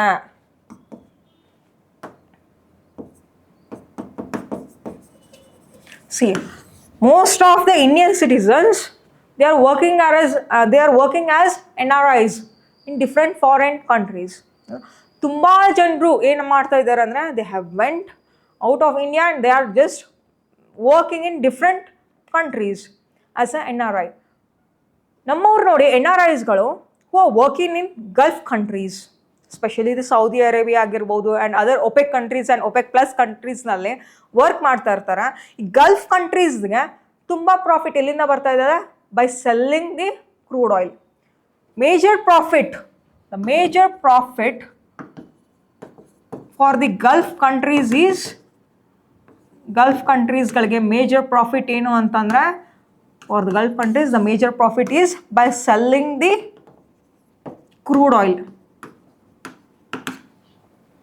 If they decrease the price of crude oil, ಆವಾಗಲೇ ಹೇಳ್ದಂಗೆ already they have announced to decrease the price of crude oil, it will impact on the remittances of India as well. ಹೇಗೆ? The person who is working in Gulf country, Saudi Arabia ಆಗಿರ್ಬೋದು and also Oman and ಈ ಥರ different Gulf ಕಂಟ್ರೀಸ್ನಲ್ಲಿ work ಮಾಡ್ತಾ ಇರುವಾಗ ಅಲ್ಲಿ ಏನಾದರೂ profit ಕಡಿಮೆ ಆಯಿತು, ಎಕಾನಮಿನೇ of that Gulf countries goes less by selling the crude oil at less price.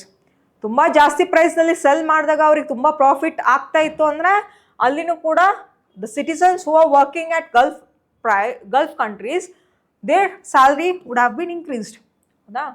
ಇವಾಗ ಗಲ್ಫ್ ಕಂಟ್ರೀಸ್ನಲ್ಲಿ ಕ್ರೂಡ್ ಆಯಿಲ್ ಪ್ರೈಸೇ ಕಡಿಮೆ ಒಂದು ಪ್ರೈಸ್ನಲ್ಲಿ ಮಾರಾಟ ಮಾಡ್ತಾ ಇದ್ದಾರೆ ಅಂತಂದಾಗ the salary of that person will also get decreased. Why? Because this profit margin is less for that country. Profit ತುಂಬ ಕಡಿಮೆನೇ ಬರ್ತಾ ಇದೆ ಅವ್ರಿಗೆ ಅಂತಂದಾಗ, ಯಾಕಂದರೆ ಪ್ರೈಸೇ ತುಂಬ ಕಡಿಮೆ ಒಂದು ಪ್ರೈಸ್ನಲ್ಲಿ ಮಾರಾಟ ಮಾಡ್ತಾ ಇದ್ದಾರೆ ಅಂದರೆ ಪ್ರಾಫಿಟು ತುಂಬ ಕಡಿಮೆ ಬರ್ತದೆ. The economy of that Gulf country will be less compared to when they were selling at high price. ಇವಾಗ ನೋಡಿ, the person is sending that remittance money for the India, ಅಲ್ಲೇನಾಗ್ತದೆ ಅದು ಕೂಡ ಕಡಿಮೆ ಆಯಿತು. See how it will impact on remittance. It will be negative. Round about $120 billion we are getting as remittances for India. ಇವಾಗ ಏನಾಗ್ತದೆ, ಆ ಒಂದು ಎಕಾನಮಿನೇ ಕಡಿಮೆ ಆಯಿತು, ಅಲ್ಲಿರುವಂಥ ಒಂದು ನ್ಯಾಷನಲ್ ಇನ್ಕಮ್ ಅಂತಂದರೆ ಪ್ರಾಫಿಟ್ಗಳೇ ಕಡಿಮೆ ಆಯಿತು ಗಲ್ಫ್ ಕಂಟ್ರೀಸ್ಗೆ ಅಂದರೆ obviously the person who are working as NRIs in those countries they will also get the less salary. And ಆ ಸ್ಯಾಲ್ರಿ ಇಂಡಿಯಾಗೆ ಅವ್ರ ಫ್ಯಾಮ್ಲೀಸ್ಗಳಿಗೆ ಕಳಿಸ್ತಾ ಇದ್ದಾರೆ ಅಂತ ಅಂದಾಗ ಅದು ಕೂಡ ಲೆಸ್ ಆಗ್ತದೆ ಅಂತ ಅರ್ಥ. It is negatively impacting on remittances. Next is regarding the exports. How the exports will negatively impact on India's economy. Second one ನೋಡಿ, regarding the exports, how it will impact. Firstly the India ಏನು ಮಾಡ್ತದೆ ಅಂತಂದರೆ, India ನೋಡಿ it will import the crude oil. India will import the crude oil from Gulf countries and it will refine that crude oil. It will refine that crude oil and it will just produce the petroleum products. Petroleum products ಅನ್ನು refine ಮಾಡಿ petroleum ಪ್ರಾಡಕ್ಟ್ಸ್ಗಳನ್ನು produce ಮಾಡ್ತದೆ. These petroleum products will be exported for the other nations. ಕಚ್ಚಾ ತೈಲವನ್ನು ಅದು ಆಮದು ಮಾಡ್ಕೊಳ್ತದೆ India. Okay, crude oil will be imported by India and then it will doing the refining process and whatever the petroleum products it has been produced that will be exported for the other nations. ಇಲ್ಲೇನಾಗ್ತದೆ ಅಂದ್ರೆ, while they are exporting for other nation the prices will be low, prices will be decreased. Why? Because crude oil ಪ್ರೈಸೇ supply less ಪ್ರೈಸ್ನಲ್ಲಿ ಸಿಗ್ತಾ ಇದೆ ಅಂತಂದ್ರೆ obviously while we are exporting ಅದ್ರದ್ದು price ಕೂಡ ಕಡಿಮೆನೇ ಆಗ್ತದೆ. Okay, whatever the petroleum oil ಲುಬ್ರಿಕೆಂಟ್ಸ್ಗಳನ್ನು ಅಂತ ಹೇಳಿ POL, ಓಕೆ, ಪೆಟ್ರೋಲಿಯಂ ಆಯಿಲ್ ಲುಬ್ರಿಕೆಂಟ್ಸ್ಗಳನ್ನು ನಾವು ಎಕ್ಸ್ಪೋರ್ಟ್ ಮಾಡುವಾಗ ಅದು ಕೂಡ ಪ್ರೈಸ್ ಕೂಡ ಕಡಿಮೆ ಆಗ್ತಾನೆ ಇರ್ತದೆ. ಬಿಕಾಸ್ ಸಪ್ಲೈ ಸೈಡ್ನಲ್ಲೇ ನಮಗೆ input side the cost of that crude oil when we get at lower prices, ಎಕ್ಸ್ಪೋರ್ಟ್ನ ಮಾಡೋವಾಗಲೂ ಕೂಡ ನಾವು ಅದನ್ನು ಕಡಿಮೆ ಒಂದು ಪ್ರೈಸ್ನಲ್ಲೇ ಎಕ್ಸ್ಪೋರ್ಟ್ ಮಾಡಬೇಕಂತ ಪರಿಸ್ಥಿತಿ ಬರ್ತದೆ. ನಾವು ಎಕ್ಸ್ಪೋರ್ಟ್ನಲ್ಲಿ ಇದಕ್ಕೆ ಹೊಡೆತ ಬೀಳ್ತದೆ. Why? Because they should sell at lower prices of this petroleum oil lubricants for the other nation. The next is it will impact on tax receipts. How it will impact on tax receipts? See, very important to know. These kind of applied questions they might ask you in your prelims. Yav tara keltare? How the India's tax receipts will get decreased? As I told you, there is 102 rupees per liter of petrol. Petrol ನೋಡಿ 102 rupees ಅಂತ ತಿಳ್ಕೊಳ್ಳಿ. ಅದನ್ನ ಇವಾಗ already ನೋಡಿ 70% of the tax is levied by centre plus state government. It is inclusion of 70% of tax of both center and state. 70% ಟ್ಯಾಕ್ಸ್ನ ಕಟ್ತಾ ಇದ್ದೀರಾ for petroleum products, diesel ಆಗಿರಲಿ ಪೆಟ್ರೋಲ್ ಆಗಿರಲಿ. ರೌಂಡ್ ಅಬೌಟ್ 65 to 70% ಅಂತ ಇದೆ. ನಾವು ನೋಡಿ ಈ ಟ್ಯಾಕ್ಸ್ ಪರ್ಸೆಂಟೇಜ್, ಟ್ಯಾಕ್ಸ್ ಸ್ಲ್ಯಾಬ್ಸ್ನ ಚೇಂಜ್ ಮಾಡೋದಿಲ್ಲ, ಬಟ್ ಟ್ಯಾಕ್ಸ್ ರಿಸಿಪ್ಟ್ ಏನಾಗ್ತದೆ, ಡಿಕ್ರೀಸ್ ಆಗ್ತದೆ. It will get decreased. Let me give you the example. Even though the tax slab is not decreased or increased, even though it is a fixed, the government will get the loss. ಇದನ್ನ change ಮಾಡೋದಿಲ್ಲ ಅಂದ್ರೂ ಕೂಡ loss ಆಗ್ತದೆ. ಹೆಂಗೆ, 1 or 2 rupeesಗೆ totally it is inclusion of 70% of tax. ಅಂದರೆ 70 ರೂಪಾಯಿ ನೀವು ಏನು ಮಾಡ್ತಾ ಇದ್ದೀರಾ, 70 rupees you are paying as a tax for 1 liter of petrol here. 70 ರೂಪಾಯಿ ಕಟ್ತಾ ಇದ್ದೀರಾ 1 liter ಪೆಟ್ರೋಲ್ಗೆ. ಇವಾಗ ಏನಾದರೂ price of that crude oil ಕಡಿಮೆ ಆಯಿತು ಅಂದರೆ, if it is 80 rupees for per litre, 80 rupees ಆಯಿತು, ಇವಾಗ 1 or 2 rupees ಇತ್ತು per litre of petrol.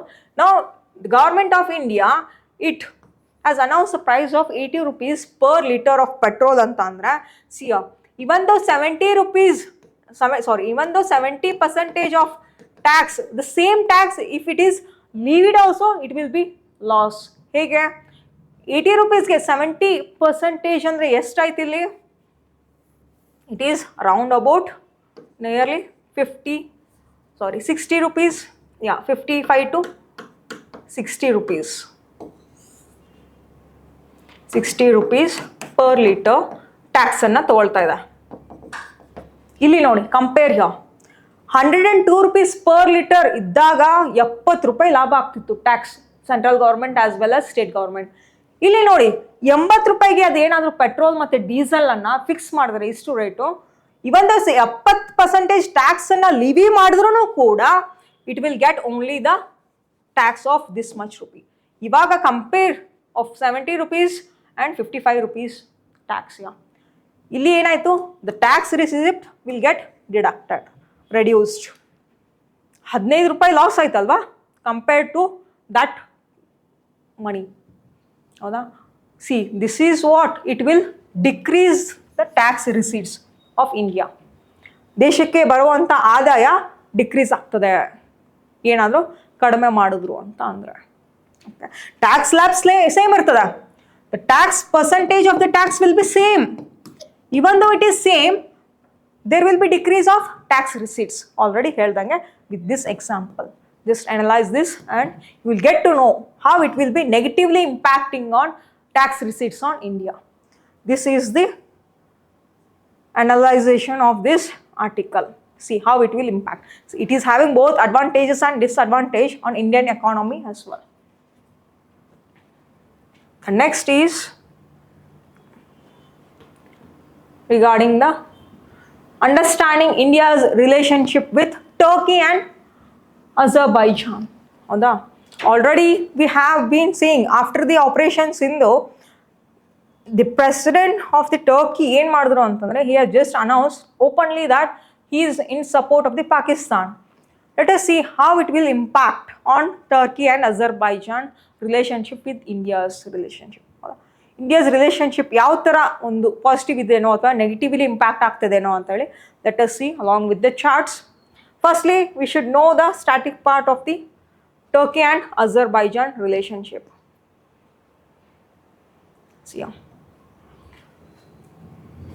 The Turkey shares a border with the Armenia and Armenia shares a border with Azerbaijan.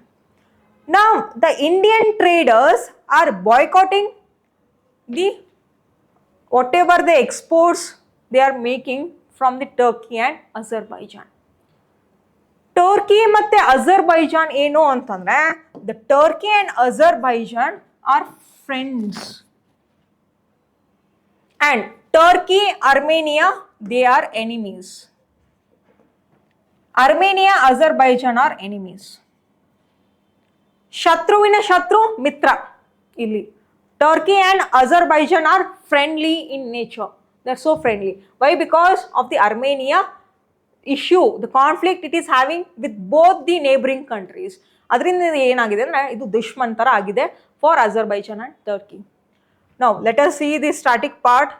First ಏನು ಅಂತಂದರೆ you should know which are the boundary, which are the countries that shares a border with Turkey ಆಗಿರ್ಬೋದು, Armenia ಆಗಿರ್ಬೋದು, Azerbaijan ಆಗಿರ್ಬೋದು.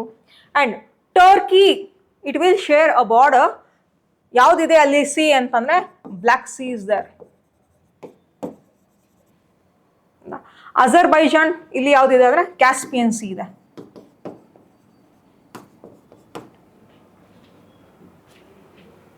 Turkey it is sharing the border ಯಾವುದಿದೆ ಅದು ಪಕ್ಕದ sea, neighbouring sea ಯಾವುದು ಅಂದರೆ Black C.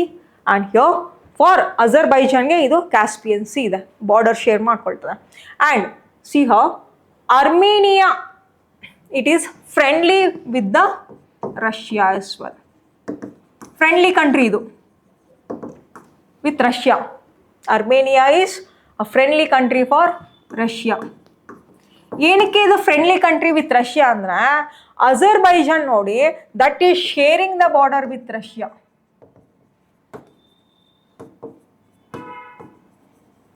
It is sharing the border with Russia. ಇಲ್ಲಿ ಏನಾಗ್ತದೆ ಅಂದರೆ ರಷ್ಯಾ ಜೊತೆ ಬಾರ್ಡರ್ನ ಶೇರ್ ಮಾಡ್ಕೊಳ್ತಾ ಇದೆ ಇದು. There is a conflict between Russia and Azerbaijan. ಎರಡಕ್ಕೂ ಆಗಿ ಬರೋಲ್ಲ, ಎನ್ಮಿ ಕಂಟ್ರೀಸ್ಗಳು ರಷ್ಯಾ ಆ್ಯಂಡ್ ಅಜರ್ಬೈಜಾನ್. ಅದಕ್ಕೆ ಏನಂದರೆ ಶತ್ರುನ ಮಿತ್ರ ಮಾಡ್ಕೊಳ್ಳಿಕ್ಕೆ Russia is friendly with Armenia. Okay, ನೀನು ಟರ್ಕಿ ಮತ್ತು ಅಜರ್ಬೈಜಾನ್ ಒಂದಾದರೆ ನಾನು ಯಾರ ಜೊತೆ ಒಂದಾಗ್ತೀನಿ ಅಂತೂ Armenia it has been friendly with the Russia. And also when the Turkey is supporting the Pakistan, okay, it is directly showing that we are also the enemies for India. ಈ ಥರನೇ ಅದು ಆಲ್ರೆಡಿ ಹೇಳಿಕೆಯನ್ನು ಇಂಡೈರೆಕ್ಟ್ಲಿ ಕೊಡ್ತು. ನಾವು ಟರ್ಕಿದ ನೋಡ್ರಿ relationship, how the Turkey's relationship with India ಅಂತ ನೋಡೋಣ. ಟರ್ಕೀಸ್ ರಿಲೇಷನ್ಶಿಪ್ ಇಂಡಿಯಾದು with the help of chat let us see what is the data and what are the import and exports of commodities we are doing, we are sharing. Turkey is a brotherhood for Pakistan here. Brotherhood ಒಂದು ರೂಲ್ಸ್ನ follow ಮಾಡ್ತದೆ ಅದು. All the Islamic countries they just tell that they are the brotherhood. ಯಾವುದೇ Islamic ಕಂಟ್ರೀಸ್ಗಳನ್ನ ನೋಡಿ, Gulf countries ಆಗಿರಲಿ, ಪಾಕಿಸ್ತಾನ್ ಆಗಿರಲಿ, Iran ಆಗಿರಲಿ and Turkey ಆಗಿರಲಿ, Iran is in favour, Iran is supporting the India. Iran agirli, Israel agirli, but when it comes to Turkey, it tells that openly that Pakistan is the brotherhood for me. Since from many decades we are friendly with Pakistan. Enakke Pakistan is exporting a lot, Pakistan is importing a lot of missiles, lot of weapons from the Turkey. Turkey ದುಡ್ಡು ಬೇಕಲ್ವಾ, ಎಲ್ಲಿಂದ ಬರ್ತದೆ ಆದಾಯ? While it will export missiles for the Pakistan. ಅದರಿಂದ ದುಡ್ಡು ಬರ್ತದೆ ಜಾಸ್ತಿ. ಅದಕ್ಕೆ ಏನು ಅಂದರೆ it is brotherhood in nature. And regarding that Khalifa movement also you should get to know. And also this Shia and Sunnis, ಹೌದಾ, ಶಿಯಾ ಒಂದು ರೂಲ್ಸ್ನ ಫಾಲೋ ಮಾಡ್ತಾ ಇರೋವಂಥ ಯಾವ ಕಂಟ್ರೀಸ್ಗಳಿದೆ, ಸುನ್ನಿನ ಫಾಲೋ ಮಾಡ್ತಾ ಇರೋವಂಥ ಇಸ್ಲಾಮಿಕ್ ಕಂಟ್ರೀಸ್ಗಳು ಯಾವುದಿದೆ, ಹೇಗೆ ಕಾನ್ಫ್ಲಿಕ್ಷನ್ನಲ್ಲಿದೆ, who will become the next rulers, ಯಾರು ಇದು ಜಾಸ್ತಿ ಇಂಪಾರ್ಟೆಂಟ್ ಮೇಜರ್ ರೂಲರ್ ಯಾರಾಗಬೇಕು ಒಂದು ನಮ್ಮ ಬ್ರದರ್ಹುಡ್ನಲ್ಲಿ, ಇಸ್ಲಾಮಿಯನ್ ಬ್ರದರ್ಹುಡ್ನಲ್ಲಿ ಅಂತ ಹೇಳಿ ಅವರಲ್ಲೇ ಕಾನ್ಫ್ಲಿಕ್ಷನ್ಸ್ ಇದೆ ಶಿಯಾ ಆ್ಯಂಡ್ ಸುನ್ನಿ ಮಧ್ಯ. That you should just go through that briefly in the history part. Firstly let us see how the Turkey and Azerbaijan's that confliction is being taking place. ಇದ್ರ ಜೊತೆಗೆ ಏನು ಅಂದರೆ ಈ ನಾಗೋರ್ನೋ ಆ್ಯಂಡ್ ಕಾರಾಬಕ್ ರೀಜನ್ದು ಕೂಡ ಒಂದು ಇಶ್ಯೂ ಇದೆ, that is also important. Nagorno and Karabakh. Nagorno and Karabakh region. Nagorno-Karabakh region, it is officially in Azerbaijan. It is a mountainous area. It is a mountainous region. It is officially situated in Azerbaijan. But ಅಜರ್ಬೈಜಾನಲ್ಲಿ Nagorno Karabakh ಅನ್ನೋ ಅಂತ ರೀಜನ್ನು ಏನಾಗಿದೆ ಇಲ್ಲಿ, it has been there in Azerbaijan, official ಆಗಿದೆ. But The roots of the people of Nagorno-Karabakh are from Armenia. Ethically and culturally ಇಲ್ಲಿ ಇರುವಂಥ ಜನರು ಯಾರು ಅಂತಂದ್ರೆ ಅರ್ಮೇನಿಯನ್ ಅವರು.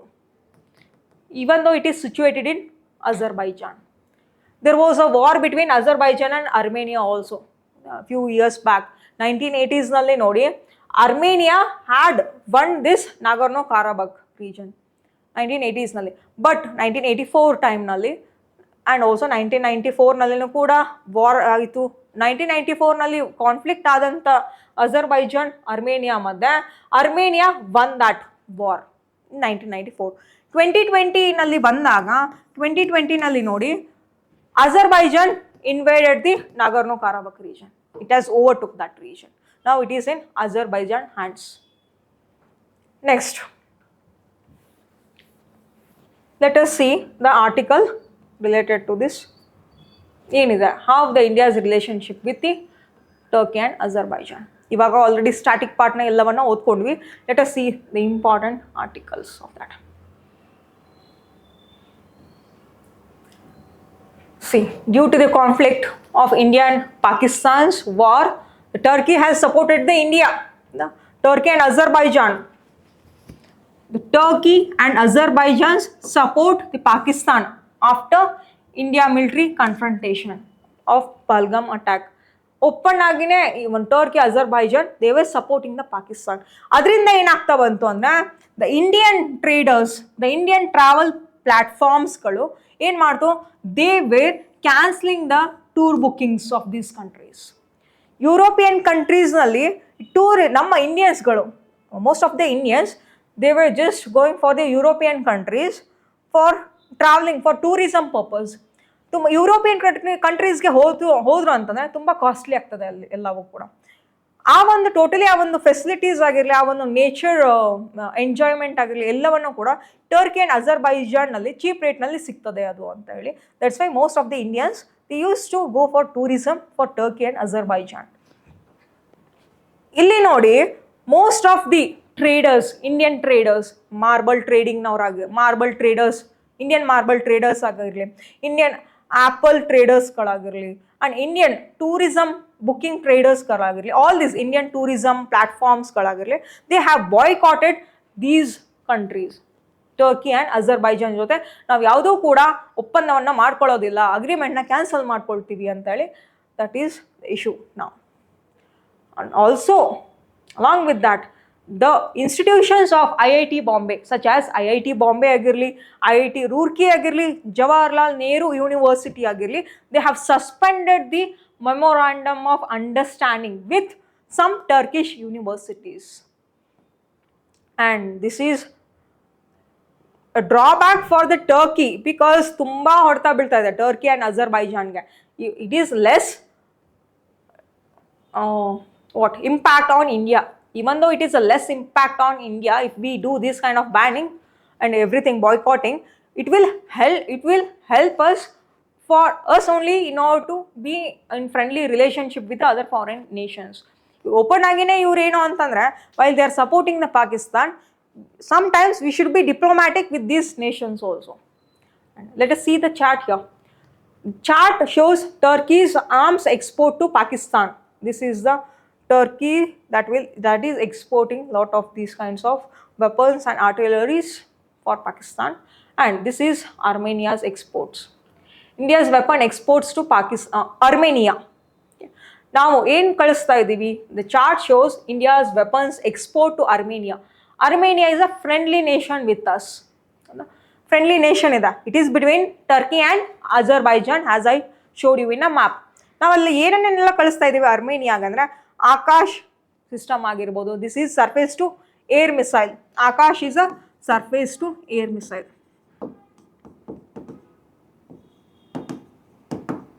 And we are just exporting the Pinaka arm, that is a rocket launcher ಆಗಿರ್ಬೋದು. ಆಕಾಶ್ ಸಿರೀಸ್ದು 1 ಆಗಿರ್ಬೋದು, ಸ್ವಾತಿ ಅಂತ ಹೇಳಿ.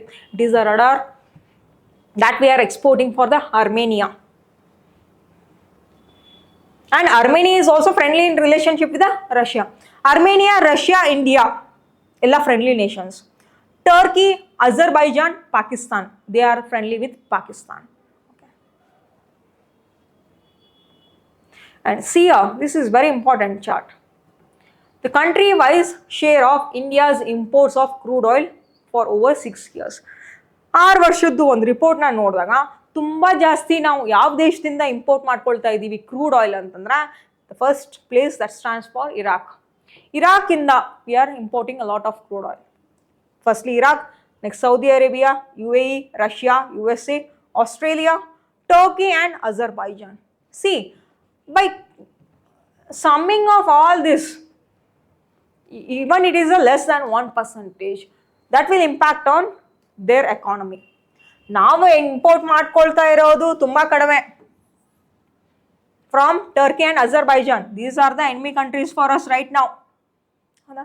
ಇವನ್ though by summing off or by calculating both, it is less than 1%. 1% ಇದು ಎಲ್ಲವನ್ನ ನೋಡಿದಾಗ even it is a less percentage. 1% ಕೂಡ ಏನಾಗ್ತಾ ಇದೆ, ಕಡಿಮೆ ಪರ್ಸೆಂಟೇಜ್ನಲ್ಲಿ ನಾವು ಇಂಪೋರ್ಟ್ ಮಾಡ್ಕೊಂಡ್ರೂ ಕೂಡ it will impact them a lot. ಏನಕ್ಕೆ? These are they think that they will lose the kind of relationship with India if they have openly stood along with the side of Pakistan. ಅದರಿಂದ ಏನಾಗ್ತದೆ, ತುಂಬ ಒಂದು ಹೊಡೆತ ಕೂಡ ಬೀಳ್ತಾ ಇದೆ. ನಮಗೆ ಅಷ್ಟೊಂದು ಇಂಪ್ಯಾಕ್ಟ್ ಆಗಲ್ಲ. It is because we are importing only less than 1% of crude oil. But ಅವ್ರುಗಳಿಗೆ ಇದು ಹೊಡೆತ ಬೀಳ್ತದೆ. ಏನಕ್ಕೆ? Azerbaijan, it is for Azerbaijan we are the 3rd largest crude oil importing country. ಅಜರ್ಬೈಜಾನ್ಗೆ ನಾವು 3ನೇ ಸ್ಥಾನದಲ್ಲಿದ್ದೀವಿ, ಅವರು ಒಂದು ಎಕ್ಸ್ಪೋರ್ಟ್ ಮಾಡುವಂಥ ರಾಷ್ಟ್ರಗಳಲ್ಲಿ. But see how it is impacting for dum.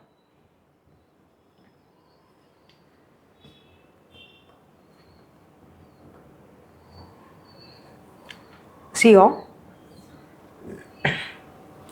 chart 3. As you can see here,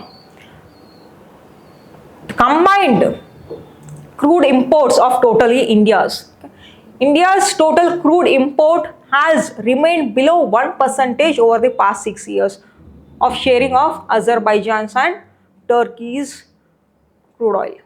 And ನಾವು ಏನು ಮೇಜರ್ ಆಗಿ ಇಂಪೋರ್ಟ್ ಮಾಡ್ಕೊಳ್ತಾ ಇದ್ದೀವಿ ಫ್ರಮ್ ಟರ್ಕಿ ಅಂತಂದ್ರೆ, V are importing from Turkey that is machineries, mechanical appliances including nuclear reactor, boilers and related parts of this. The Turkey accounts of only 1% of India's total import of Indian remains so far. Turkey ko kuda, even though Turkey feels that we are like a major importers, but namageno andre as we compared ourselves with the global level nalli now bari 1% import na ಮಾಡ್ಕೊಳ್ತಾ ಇದೀವಿ from Turkey. Which are the items we are just importing? Machineries ಆಗಿರಬಹುದು, appliances ಆಗಿರಬಹುದು, mechanical appliances, nuclear reactors and boilers. It is just 1% for Indians.